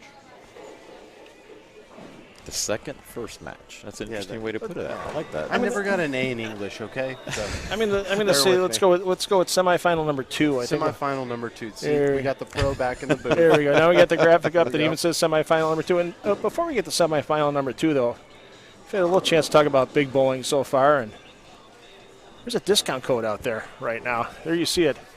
BBBB10. Order your big bowling ball through bigbowling.com. And you will save 10% off your order. Hey, order more than one. Order one of each. We'll talk about a little bit about big bowling once this match is done, Rhino. And there's a very good chance if you order right now, I have in some way, shape, or form built that bowling ball for you, whether it's the weight block or the course. We've been very busy at the warehouse. So we've got Morosky and Matisse bowling for the girls over here. Stouty off the court side. Scrambles them up nicely, and then we also have Kaden Brugink for the boys. Ron, I never even had half of that power when I was younger, did I? Yes, you did. I mean, that's... Yes, you did. Is that how I know I'm getting older? You had that power, and it was so simple for you. If you don't remember that, I clearly do. I actually, well, you know, when you're a player, you don't really analyze yourself that way, and you can't see yourself from behind. So. Right. No, you did. You had that power, but it was so, you made it look effortless, and it was fluid. It wasn't too much work. It wasn't too much body language or body noise to throw it. You just made it look easy. So, yeah, and I think actually at your advanced age at what, 36? 37. 37? Going on 48 in bowling years, right? At least. You still have power. I don't think you give yourself enough credit. But you know what you have, even if you feel like you've lost power, and if other players who are getting older feel like they lose power, you replace that with knowledge. And that's why a lot of the best players in the world are over 50 years old. Absolutely. They have so much knowledge and experience.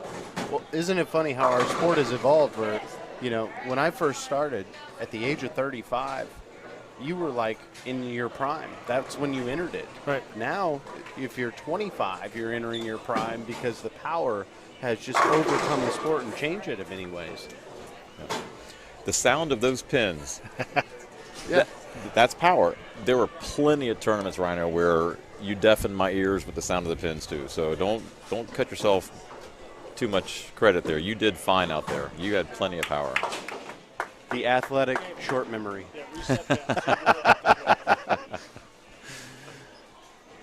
But there is so much to say about this sport with knowledge and experience. You know, these young players, we talked about today with the players, they're in their teens.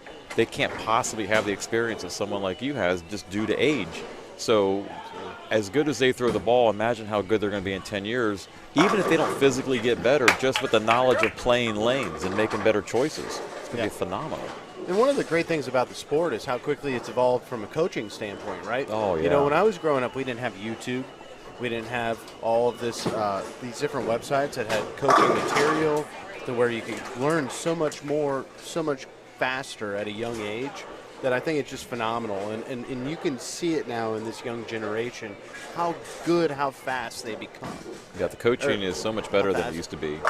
Yeah, you're right. I mean, I think when I was this age, I didn't have any coaching. I didn't know anything about the game, and it's amazing to see how many young players are getting really good coaching nowadays. It's only going to make the sport better.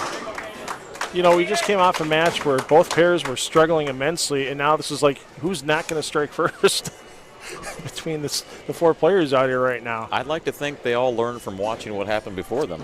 Yeah, I think it's a little bit of that and a little bit of both players here have more power, and they're able to make that step left or for the lefties' case, step right, and use that friction that's been created to their advantage.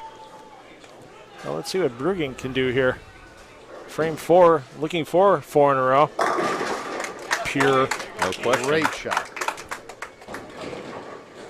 Matisse looking to stay within 10 actually can make it tie game here if she can put a double on the board here, ball here in the fourth, which she does. And that is a great shot.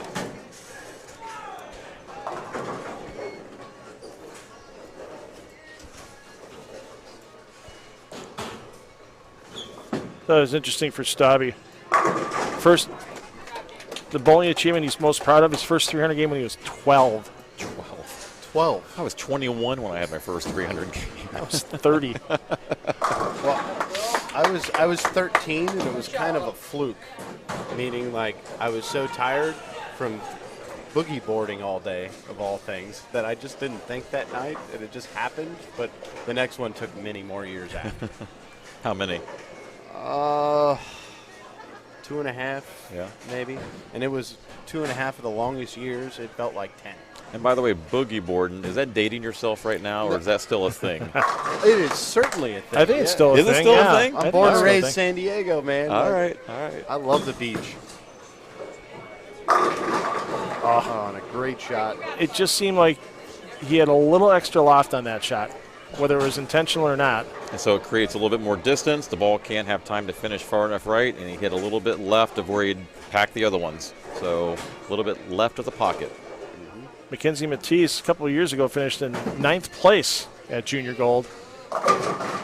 And That's a great finish. there's been a lot of young players in Wisconsin that have really kicked off collegiate careers, high school careers. As Stoddy with the whiff. You know, in Junior Gold, Junior Gold. if I'm going to date myself a little bit here. I bowled the second, third, and fourth one, right? And we only had 600, 700, 800 folks. And it was the hardest event I ever bowled in my life. I could not imagine having to beat 2,000 people now. Like, it's so impressive to finish ninth with as many folks in bowl at Junior Gold now. That's an amazing finish. Can we keep it going? Come a little bit light. Well, the good news for Brugink is that Spare gets him in the lead. Yeah. Got to close the frames. It'd be interesting to see if he takes the scenic route or just goes real direct at this 2-4.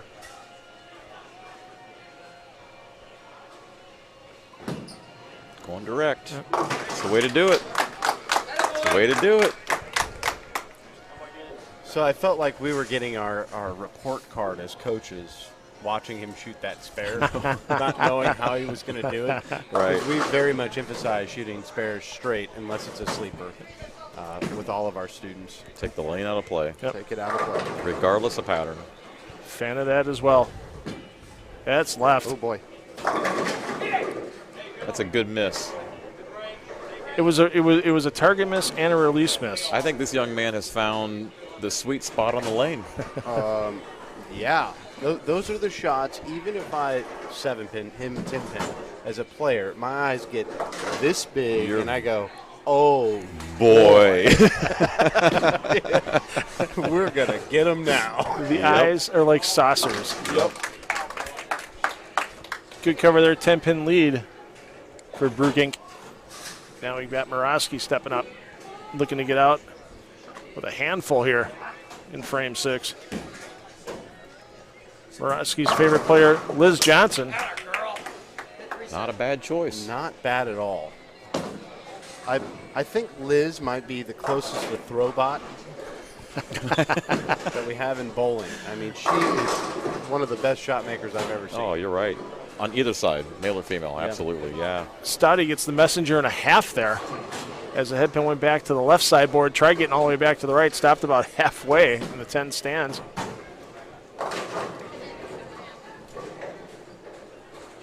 My biggest regret in my entire career was Liz Johnson asked me to bowl the Lucy way back when, and I had prior obligations, and I had to say no, and I never got asked again, and I'm like, man, am I dumb? I should have rescheduled. That's such a unique tournament in Houston with the Lucy, and now was it up for a PBA title back then too when she asked? It's only been recent years. Yeah, it was not, but still, like, just to be able to bowl a doubles tournament. And she asked, Liz Johnson asked me, like, it was like one of the cooler moments in my career. It must have been an important prior engagement. Yeah. So if Gabe Stouty could bowl one game with any living person, he would want that to be Jason Belmonte. I'd take the road trip for that one. Be nice to go to Australia and bowl a game or two. Yeah. Down there. Orange 10-pin bowl. And that's a very popular choice for the young players, even the one-handers. Well, E.J. Tackett here, if Caden had a chance to bowl with somebody for one game, he just likes E.J. Tackett. E.J.'s a likable guy. How could you not? EJ's hilarious. Not only is he a huge talent, but he has an incredible sense of humor. Incredible. Oh. He's a near and dear friend of mine, and I love it. You never know where he's going to come from. He's got that sarcastic sense of humor, though, and he'll throw in and right under the belt when you're not expecting it. Yeah. And you can't help but to laugh. But you want to talk about an amazing game, amazing player. The fact that he is 90 pounds soaking wet and can create the power that he does so effortlessly. And then watching him hit a golf ball. My gosh. Yeah. This guy hits a 310. He's a great athlete. Yeah, he is. Well, Matisse knows never say die, because it's still 233 out there for her, while Morosky, even though she can have a 290 max, she can turn that into a 220 with a couple of opens. Anything can happen. One frame at a time. Brugink trying to bounce back off the Greek church, and then the overcorrection. Wow.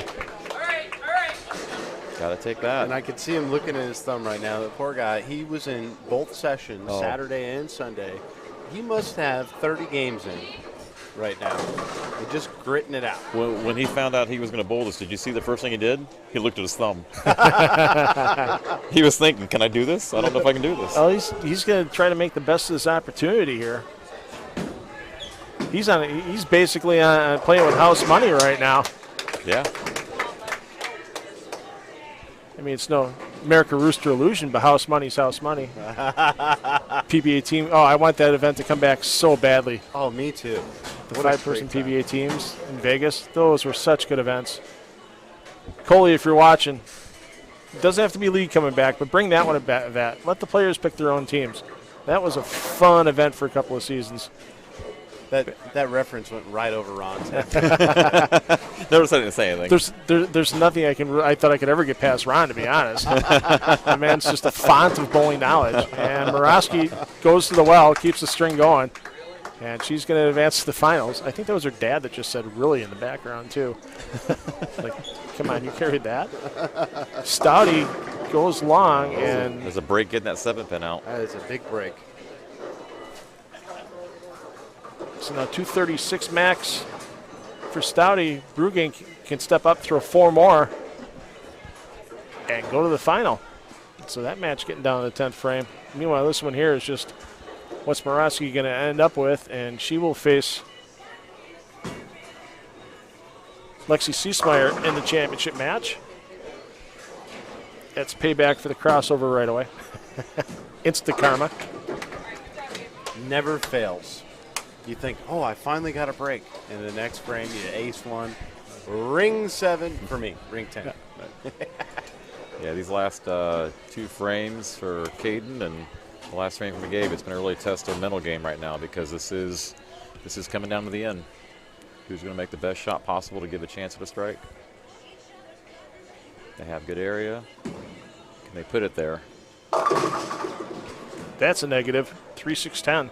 Got a little quick with that forward swing and caused the yank. I'm just impressed that he's still not trying to go fully upright with his upper body. As you guys mentioned before, he was full upright and full vertical backswing, and he's still keeping that spine tilt in play.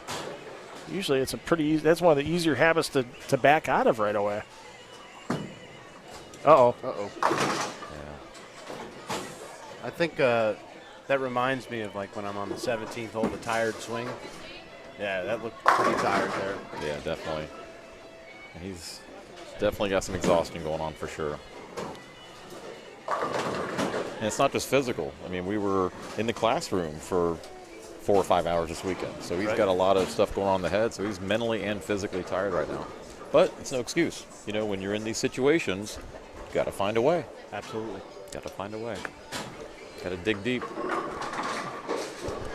But Brugink, he's still going to step out here with a $100 Visa gift card and a $25 gift certificate from H5G Brands for a new jersey, custom towel, shoe covers, whatever he wants. He'll be able to get with that gift certificate. And, hey, he was playing with house money, had a long weekend here, and I think I'm impressed. For him to turn around, absorb what he absorbed for 12 hours and 30 games in your clinic, and to run really well here for 19. Really, he ran well for 18 frames. The 19th frame kind of got him a little bit. You just kind of saw the exhaustion come into play. And still a hell of an effort by Brugink. It says a lot about his character. I just met the young man this weekend, but this says a lot about who he is as a person and a bowler. He is giving it everything he's got, and there's just not a lot left in the tank.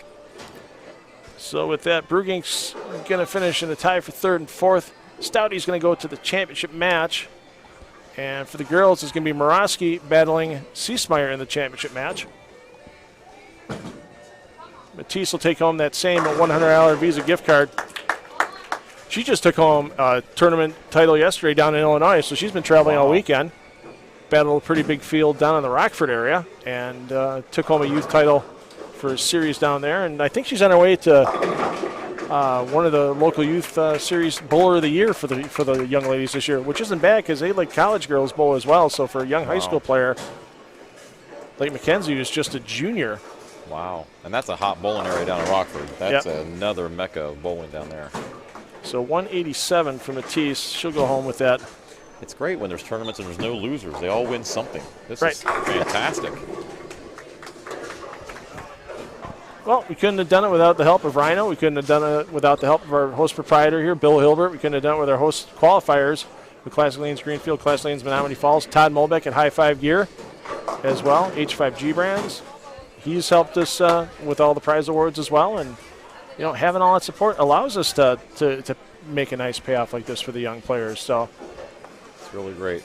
Well, on behalf of Big Bowling, it's just truly a pleasure for us to be a part of this. This is the first tournament that we've gotten to sponsor as a company, and to be able to do it here in Sheboygan with Bill, and what a wonderful proprietor, and for a great event with all these great youth players, we're truly happy to be a part of it. Hey, shooter, almost for Morosky, but 242. She'll go to that championship match. And she'll be bowling against Lexi Seesmeyer. Seesmeyer's going to have lane choice in that one. And Stouty will come through with lane choice after his 236 in his match against Anthony Vodka. So some players are going to get some practice. Gentlemen, once again, I open the floor to both of you, and I think you're enjoying this taking a break thing too much. But the thing is, I'm not taking a break. I'm down here getting the kids started again. I'm the one-man show crew today, so I'm glad I got both of you guys here. And when Rhino came up and said, hey, can Ron sit in too? I'm like, absolutely. It's not just for me. It's for the fans. We know everybody just loves hearing from the PBA professionals and the experts in the field, and I claim to be neither, so I'll be back in a couple of minutes and let you guys take the floor. How do we follow that one? I don't know. I was just thinking the same thing. Oh, so why don't you talk about what you're doing with the ball company? Well, for those of you who don't know who Big Bowling is, we are a brand new ball manufacturer. We started our company in January of 2020, pre-COVID. We PBA product registered, and we had no idea that this pandemic would hit. What bad timing it's been, but in the same sense, it's given us a lot of time to build on our product, make it better, and we have such a passion, not only just for bowling balls, but for the actual sport and the industry, and the plans that we have moving forward I'm so excited about. I never thought I would actually make bowling balls in my career, let alone sell them or anything like that. I never thought you would either. It has been such a fun process. Obviously tough with the pandemic, but fun for me because it's a side of the sport that I'd never really understood or knew about. And now I really appreciate bowling balls, and I feel kind of bad, like looking back in my professional career at times where I'm like, this ball stinks and I want to throw it. There's something I'm like, oh no, there's a lot that goes into making these bowling balls. Yeah. But we've got such a great team back home. Some of the best people I've ever known or met and knowledgeable about our sport. Victor, Tony, and Nick. I mean, we've been kind of the 4 of the first maybe, 6 folks. Scott. It's been so fun to be a part of. We truly are a family. And working on the Kalispell tribal land, Victor, our CEO, is full-blooded Indian, Kalispell Indian, and so we proudly work in their warehouse, and we've got major plans moving forward, not just on the bowling ball side, but building family entertainment center, hosting tournaments, building the sport. Anything that's good for the sport, we're in. So it truly is a pleasure to be a part of it all. Well, I'm excited for you, and I wish you guys the best for that endeavor, for sure. And I tell you what, I'm darn proud of these bowling balls. To be a brand new company and come out with 4 balls, you're like, I hope the public likes this. I know I do. Like, I did the testing and everything, but you never know, right? And to see not only how they perform and also have Marshall Kent joining our staff. Marshall and I have been friends for so long. It's really an exciting time for us. And we have 3 new releases coming out June 20th that are just going to complement our line. We're going to be a little bit different than most companies. We don't want to just throw a bunch of bowling balls out there and discontinue our old ones. We want to build on our line, and we want these balls to be around for a long time. I can tell you as a player, and I'm sure you've seen this with other players, nothing was more frustrating than my favorite ball getting discontinued, and there was nothing to replace it, right? Yeah. And so we're all about quality rather than quantity on that side of things. So I'm excited to see what we do moving forward. I'm not the guy that designs them. I'm just going to make that clear for everybody because I hear that all the time. I'm not that smart, but I can tell you that Victor is a very smart man, and he knows what he's doing, and it's fun to be a part of. Well, it's good to see another player in the game.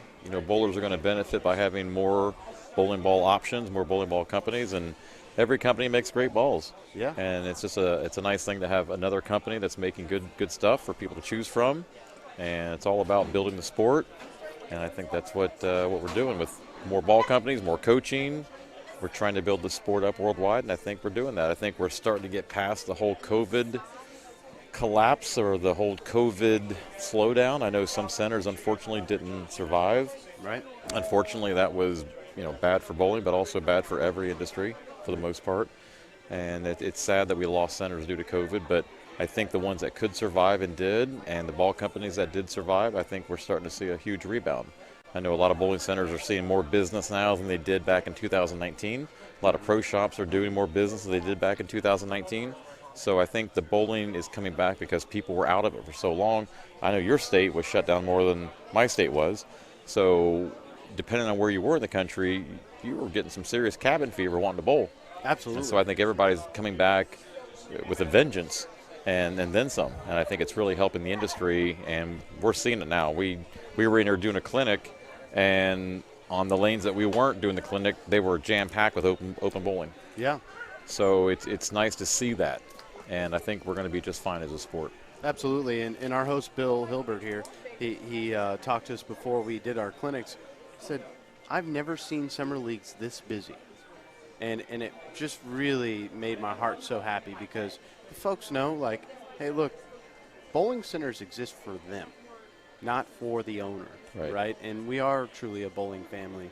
And for folks to really come together and support our industry when they know that their host centers are struggling, it's a great sign. And I think that especially with these programs that we have for the youth, and then the colleges continuing to grow more and more each year. I mean, I think we're up to 228 colleges now that have collegiate bowling. Yep. We have a bright future as a sport. Well, that's going to continue to grow because new colleges add programs every year because of all the high school teams that are growing, and we have more of a feeder system into that college system. Absolutely. And more scholarship money available. Absolutely. The classic lefty-righty battles coming up on both pairs, and the lefties both start off. Stouty and Seesmeyer both decided they wanted to finish with the hammer. And both the lefties start off. Vodka for the boys in the final. Anthony Vodka Jr. and Autumn Morosky, the other player for the girls in that match. Once again, $250 Visa gift card, a big bowling ball certificate, and an H5G Brands custom jersey to the winner of each of these 2 final matches. Morosky a little over the toes on that shot. Wow, I'm surprised if somebody gets that far over the toes. They usually don't get the leverage to get the shot through clean. Well, these lanes have plenty of friction now after all the bowling that's been on them, and she trusted that. She knows, I just got to get around that thing and hit it. And sure enough, it did come back. How about we add another prize to the winner? How about I give each winner a copy of the book? Sounds like a plan. Perfect.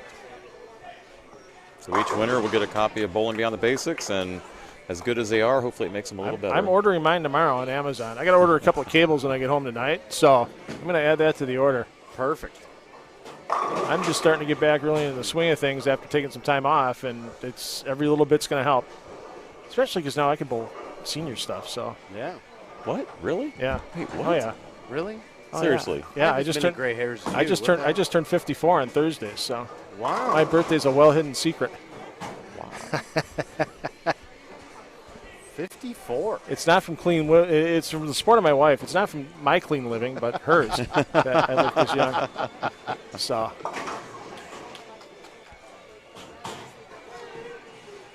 What'd you say before though? But the bowling age is like another 20 years older. Yeah. And Seaspire keeps it clean. At least 20. Yeah. It feels that way. 270 days on the road a year Oh. is really tough on you. No doubt. The power of Stoddy looking for the double. Got a ball change this game. And he did not get practice between matches, so that's something that he was talking to his dad, Wade, and back. And Wade, a quality player himself. Lots of players in Wisconsin have lost money to that man over the years. So Wade giving Gabe some advice here, and Nice spare. Very good spare. that is one thing that saved him last week. He was in a high-scoring match that all of a sudden the lanes changed for both players in a hurry, and he made spares game 1 of the 2-game total pin final and then found something and rode the first 8. The second game of that match to cruise into this round of 5 today, and now he's got himself an 11-pin lead. As Morosky, hot game last game. It's one of those great things about bowling, right? Like a lot of folks, they see the same people over and over every week sometimes, and they think, oh, it's just easy for them. No, it's normally there's a moment, sometime in qualifying, where you don't throw one as good as you want, and it does the right thing, and all of a sudden it just frees everything up, and it is just game on at that point. Well, Morosky may have had that because she's been throwing it well since the second frame of the last match. Added a little hop on the end of it, but she still gets the front 4. She might be in the zone. She's certainly feeling it. Oh, that was not. That was like 4-pin high. And then all That of a was sudden, 4-pin high. Yeah. Not 410 high. One of those strange little hits you get in this sport once in a while. You get goofy looking objects hitting other goofy looking objects, and next thing you know, like that, for Seaspire, she gets the strike. She stays within 31. And Vodka smart to take the count right now, but he knows after his low-scoring opening match, he's going to need to find something in a hurry. He got a couple of shadow balls in each lane coming back on, but sometimes 2 on each lane is just not enough, Ron. Against this opponent, he's going to have to strike a lot more than he did last time he was on the lanes.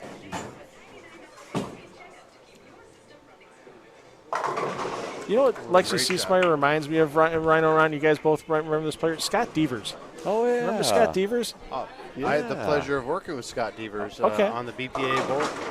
And, oh, yeah. How could you forget? Heard that name in a long time. I saw him a few years ago at a presentation I did over there in Lafayette. Okay, yeah, at Albies Arrowhead Bowl. Yeah, I did a high school presentation for Indiana high school coaches. How about that? Front 5 from Morosky. taking early control in this championship match with the girls. And 6-pin high for Stoddy. Yeah, don't mention Robert Lawrence's name in front of Scott Devers. It'd be a bad thing, I think. I used that last week. Tom Clark, the commissioner of the PBA, his son Rory lost the semifinal match last week on a crossover. And I said, he just got Rob Lawed. A few people got that reference as Morosky goes front half. She's on the front 6. I may have to get that extra Visa gift card out pretty soon. Our bonus if she throws a 300 game in this championship round. That'd be fun to watch. That would be great. 12 year we had bowling 26 new shows a year for 12 years on cable television in Wisconsin from 2007 to 2018. As Seesmeyer strikes, we had one 300 game and it was an alternate shot 300. So it wasn't Baker. The tournament was alternate shot doubles. So if somebody left a spare, if you threw the first ball off the spare, your partner would pick it up, and then you had to throw the first ball again the next frame. So the guy had to go from bowling on one lane for his first 4 strikes, and then go to the other lane on the pair to shoot the 11th one. That was interesting. Yeah. And the guy managed to pull it off. But yeah, 12 years, all the bowling, one 300 game on TV we've had. And I've yet to have one on the live streams. Seesmeyer, 5 into 10. She's not going away. No, not at all. Not going away at all. She's not giving up by any stretch of the imagination. And Vodka's now in a bit of trouble. He cannot figure out that right lane. When your average count is 7 for 3 shots, something's not working. We had a strike fest on that pair last game, and we don't have a double yet this game. Oh. That was tight flush. Again, that was 9-pin high, not 9-10 high. Wow. Huh. As Vodka picks up the spare, but Morosky, once again, she's had some pretty good spare shooting as well when the opportunities have been out there. And this is just like shooting a 6-pin, if I remember correctly. Yes. And it's just a fine example of round objects hitting round objects, right? Nothing's 100% ever, is it? No, 100% no. There's some pretty close certainties, but nothing's 100%. Oh. What did Fred say? Fred Borden, the only rule in bowling is there are no rules. Nothing's 100%. Well, that girls' match for the finals is now real tight. Vodka still struggling, and Stoddy's going to have a chance to really open up a gap in that match. Seesmeyer's max 269, max for Morosky 266. And Vodka with that single pin covers it up. Wasn't so sure, it didn't look like. No. That's going to go long, and I almost thought it was going to be 2-8-10. I mean, you don't see a lot of the young ladies leaving the 10-pin with the 2-8, but that had a little look to it. And just like that, all of a sudden you go from in the driver's seat to now down in the match if your opponent throws a double. Yep. It happens so quickly. A lot can happen in 10 frames. You never, ever give up. Good spare there. That's the one spare we want to hook at. We don't want to throw a spare ball at that one. Yeah. No thanks. Rhino, isn't it USA Bowling for the kids? Isn't that Sixlets? They were a sponsor a couple years back, if I remember correctly. Yes, sir. That Stoddy's wearing. Yes, I sir. loved some Sixlets back in the day. Oh, man. Those little chocolate-covered hard shell candies. Beautiful. That's what I'm talking about. Let's see if Seesmeyer can keep her string going. Looking for 5 in a row. That needs some help. And she gets the break. But she's going to find herself down by 9 pins with a conversion. And Vodka is now in mandatory strike mode. And he still cannot figure out that right lane. And the big difference between those two players, other than being left-handed, right-handed, talking about the guys, watch the ball speed differences. We talk about that a lot in adjustments. We talk about that in pin carry. Ball speed is what knocks the pins down, and you can get a lot of those off-pocket hits to carry simply because of speed. And the lefty on that pair has got some serious juice on that ball. Yeah, Gabe Stoddy, yeah. And he's shredding the rack. So kind of watch the pinfall and watch the ball speed differences. So for you young players out there wanting to get more pin carry, it's not about increasing ball weight necessarily. It's about throwing the weight you have faster. What a bad break that was there. Elbow deep in the pocket for Ciesmeyer, stone 10, and Vodka now just trying to get out of the way. He knows this one's done, but he's still going to be going home with a $150 Visa gift card and a big bowling ball certificate. And he'll need to get that reset. So we'll stick with the ladies here for a minute or so. And Ciesmeyer, a little baby hook into the spare, but she's not covering many boards as it is. But she definitely, without being a high rev rate player, Ciesmeyer knows when that ball needs to get into a roll to get in the pocket. And you guys, we mentioned, Liz Johnson before. I mean, prime example of that for how many years now? Oh, my goodness. Oh, yeah. Timeless. Oh. Well, at least the 10 went that time. I was just thinking the same thing. She got the 10 out. And she still has a 9-pin lead. So she can end the match with a spare here and a double in the 10th.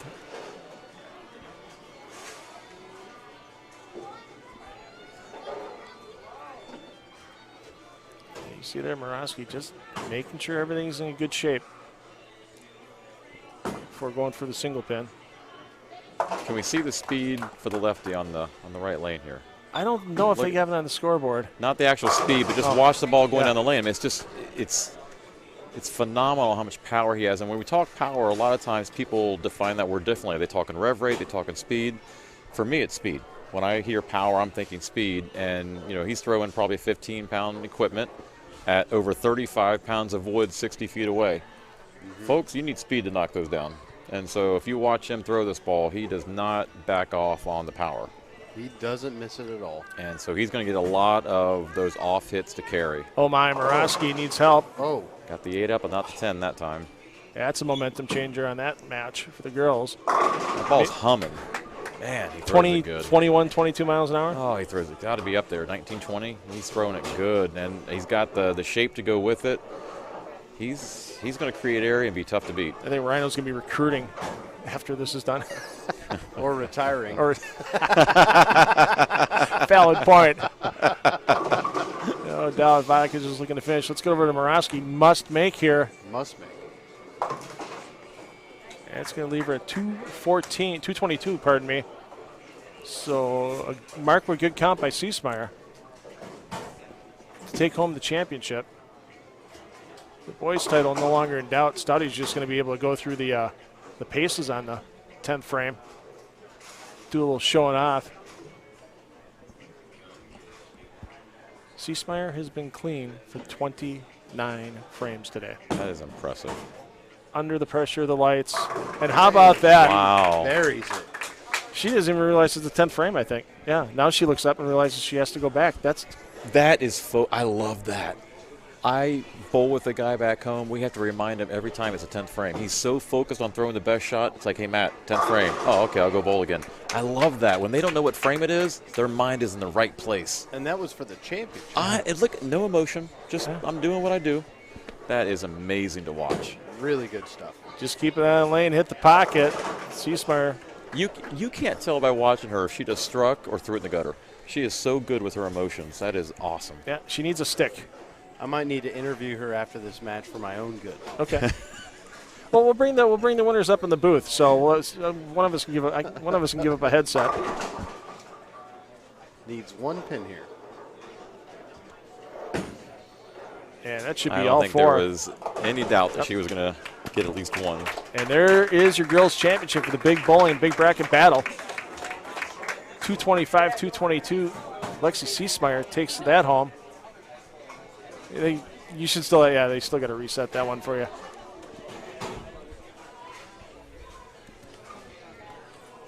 I'll give Lexi my headset. You guys can give her a question or two here in a second, and I'll make an adjustment on the camera over here, and we'll try to get you guys on camera for a second. He's just looking for any break he can take, isn't he? Yeah, he is. The professional interviewer leaving.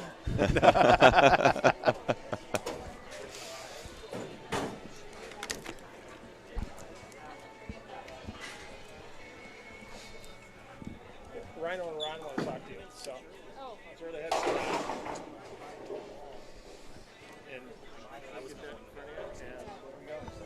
Congratulations, Lexi. That was a great Thank you. performance. Fantastic. We were just talking about watching you bowl. You have ice in your veins.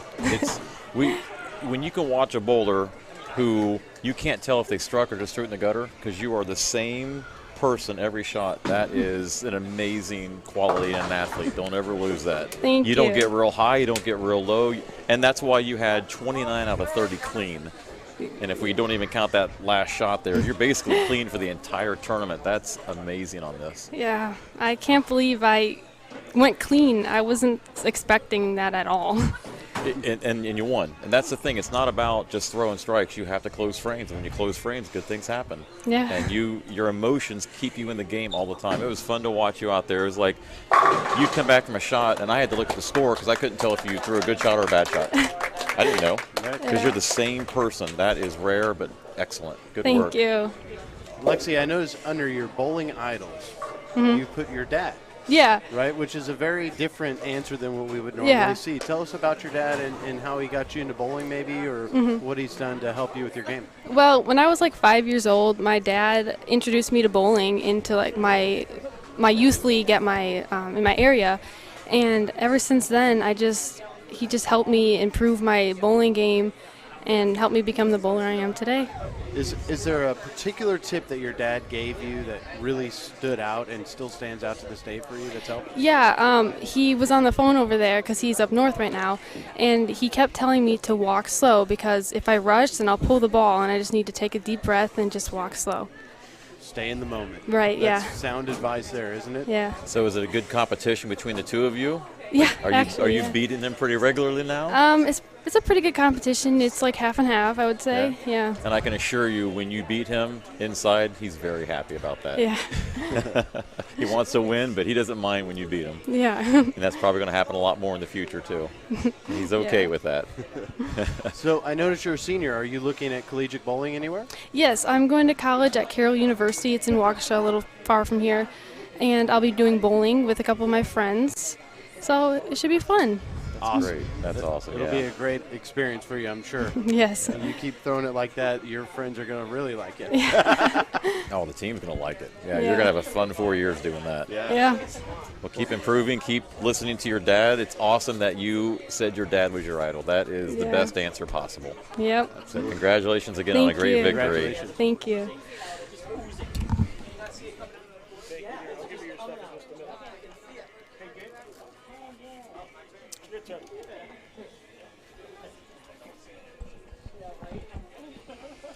Sitting down or standing up? Why don't you sit down, because then I can try to get all three in the shot. And then get that comfortable for a second. Yep. And then now you guys are live. Gabe, congratulations, man. Yeah, thank you. Good win. It was amazing bowling. Oh, really good. And I was commenting at the end, the one thing about your game that I love, because this is all about what I like to coach, is your ball speed. Yeah, I know a lot of people say that. Oh, man, it is just phenomenal to watch because you're able to create shape with it, but you create so much pin carry simply because of your velocity. So you make the pins look like toothpicks out there. Yeah, a lot of people say that my ball speed helps me, but I'm actually trying to learn how to slow it up just a little bit to give me a little more consistency, because that was a problem with me at the start of the year. I used to throw it like 20 on my strike ball, so I've been working on that. But well, you got the wrong guy in this conversation, because what I'm going to tell you, don't do that. Figure out your consistency in another way. All right. You've got the rev rate, you've got the hand, you've got the ability to have that speed with shape. But if you lose speed, you're going to lose pin carry. Right. I saw you just shredding racks out there like I dream I could do. So don't give up the speed. Find other ways to create that consistency. All right. So I noticed lane 24 gave you a little bit of a battle early on, and it was a battle for most of the players today. What adjustment did you make to key in on that?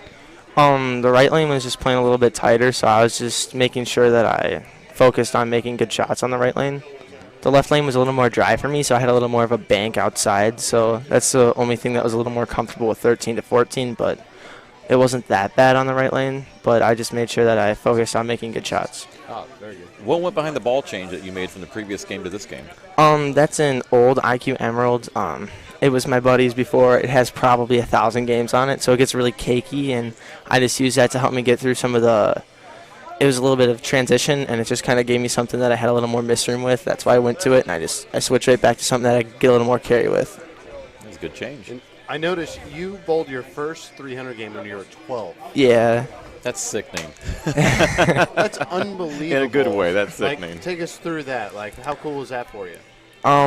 It was the first time I really got. Well, I'd had front like 8 or 9 in league quite a few times before that, but the first time I ever was on a front 11 in league, I happened to shoot it. But I think another thing about it was I was just bowling really good that day. Yeah. But How that's many have you had about all. since then? I've only had 2 sanctioned, but Yeah. I've had like a ton like practicing and stuff. Yeah, right. There's going to be lots more in your future. Yeah, For you've sure. got a very bright future ahead of you. Keep working hard, and I look forward to watching you on TV one day. Thank you. How old are you now? I'm 16. So going into your senior year next year? Or junior I'm year? a sophomore right now, so Wow, junior next 2 year. more years to get better before college. My final question would be: can I borrow some of your power? Because that was awesome. Yeah, keep working hard. You're going to have a lot of colleges offering you a lot of things to come and Yeah. bowl. So keep working on your game, and those 4 years of college bowling it's going to be incredible for you and for your team. Mm-hmm. So congratulations on a great win. Awesome. Thank you so much. Good job, man.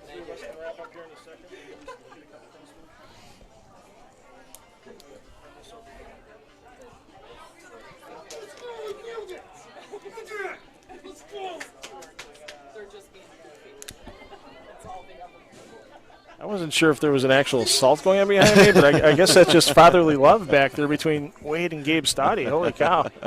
So what an event, guys.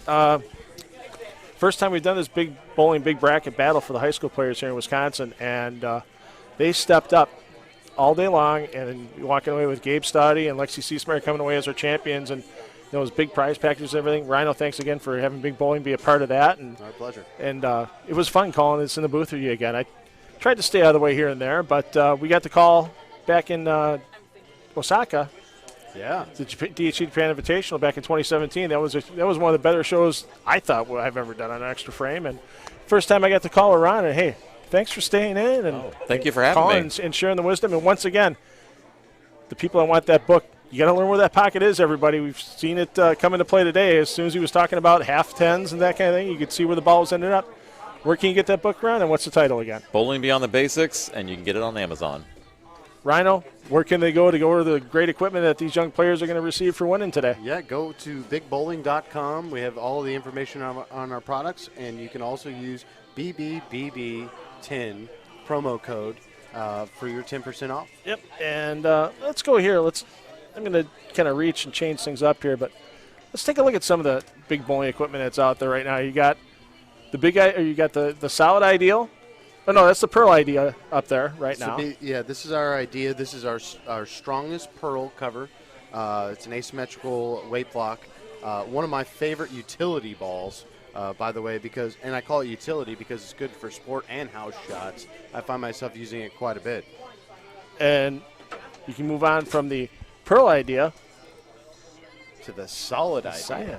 I love the name of that, by the way. And everybody wants to say idea solid. No, it's a solid solid idea. One of the strongest cover stocks I've ever thrown, to be honest. And it's why it comes out a little bit shinier than most strong balls, but very smooth, very predictable. Great for the fresh patterns. Great for the overwalls as well. I can't stop talking about all of them. It's actually, good stuff, frankly. yeah. Then moving over to the shim.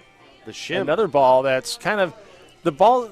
I think if a player likes the look on a house shot of that not hockey stick necessarily, because it's not giving him a hockey stick look, but it gives him that late flip that bowlers really want to see with that shim. Oh, absolutely. And I'll tell you, I wish I had Marshall Kent next to me right now because this is by far his favorite right now.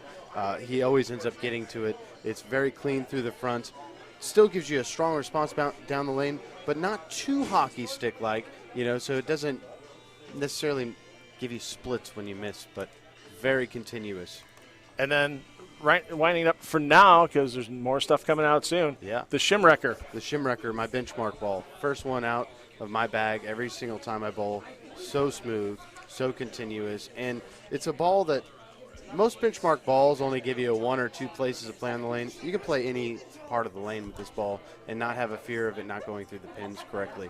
Ladies and gentlemen, he said benchmark. You see it on your screen there, benchmark markers. He wasn't looking at the screen.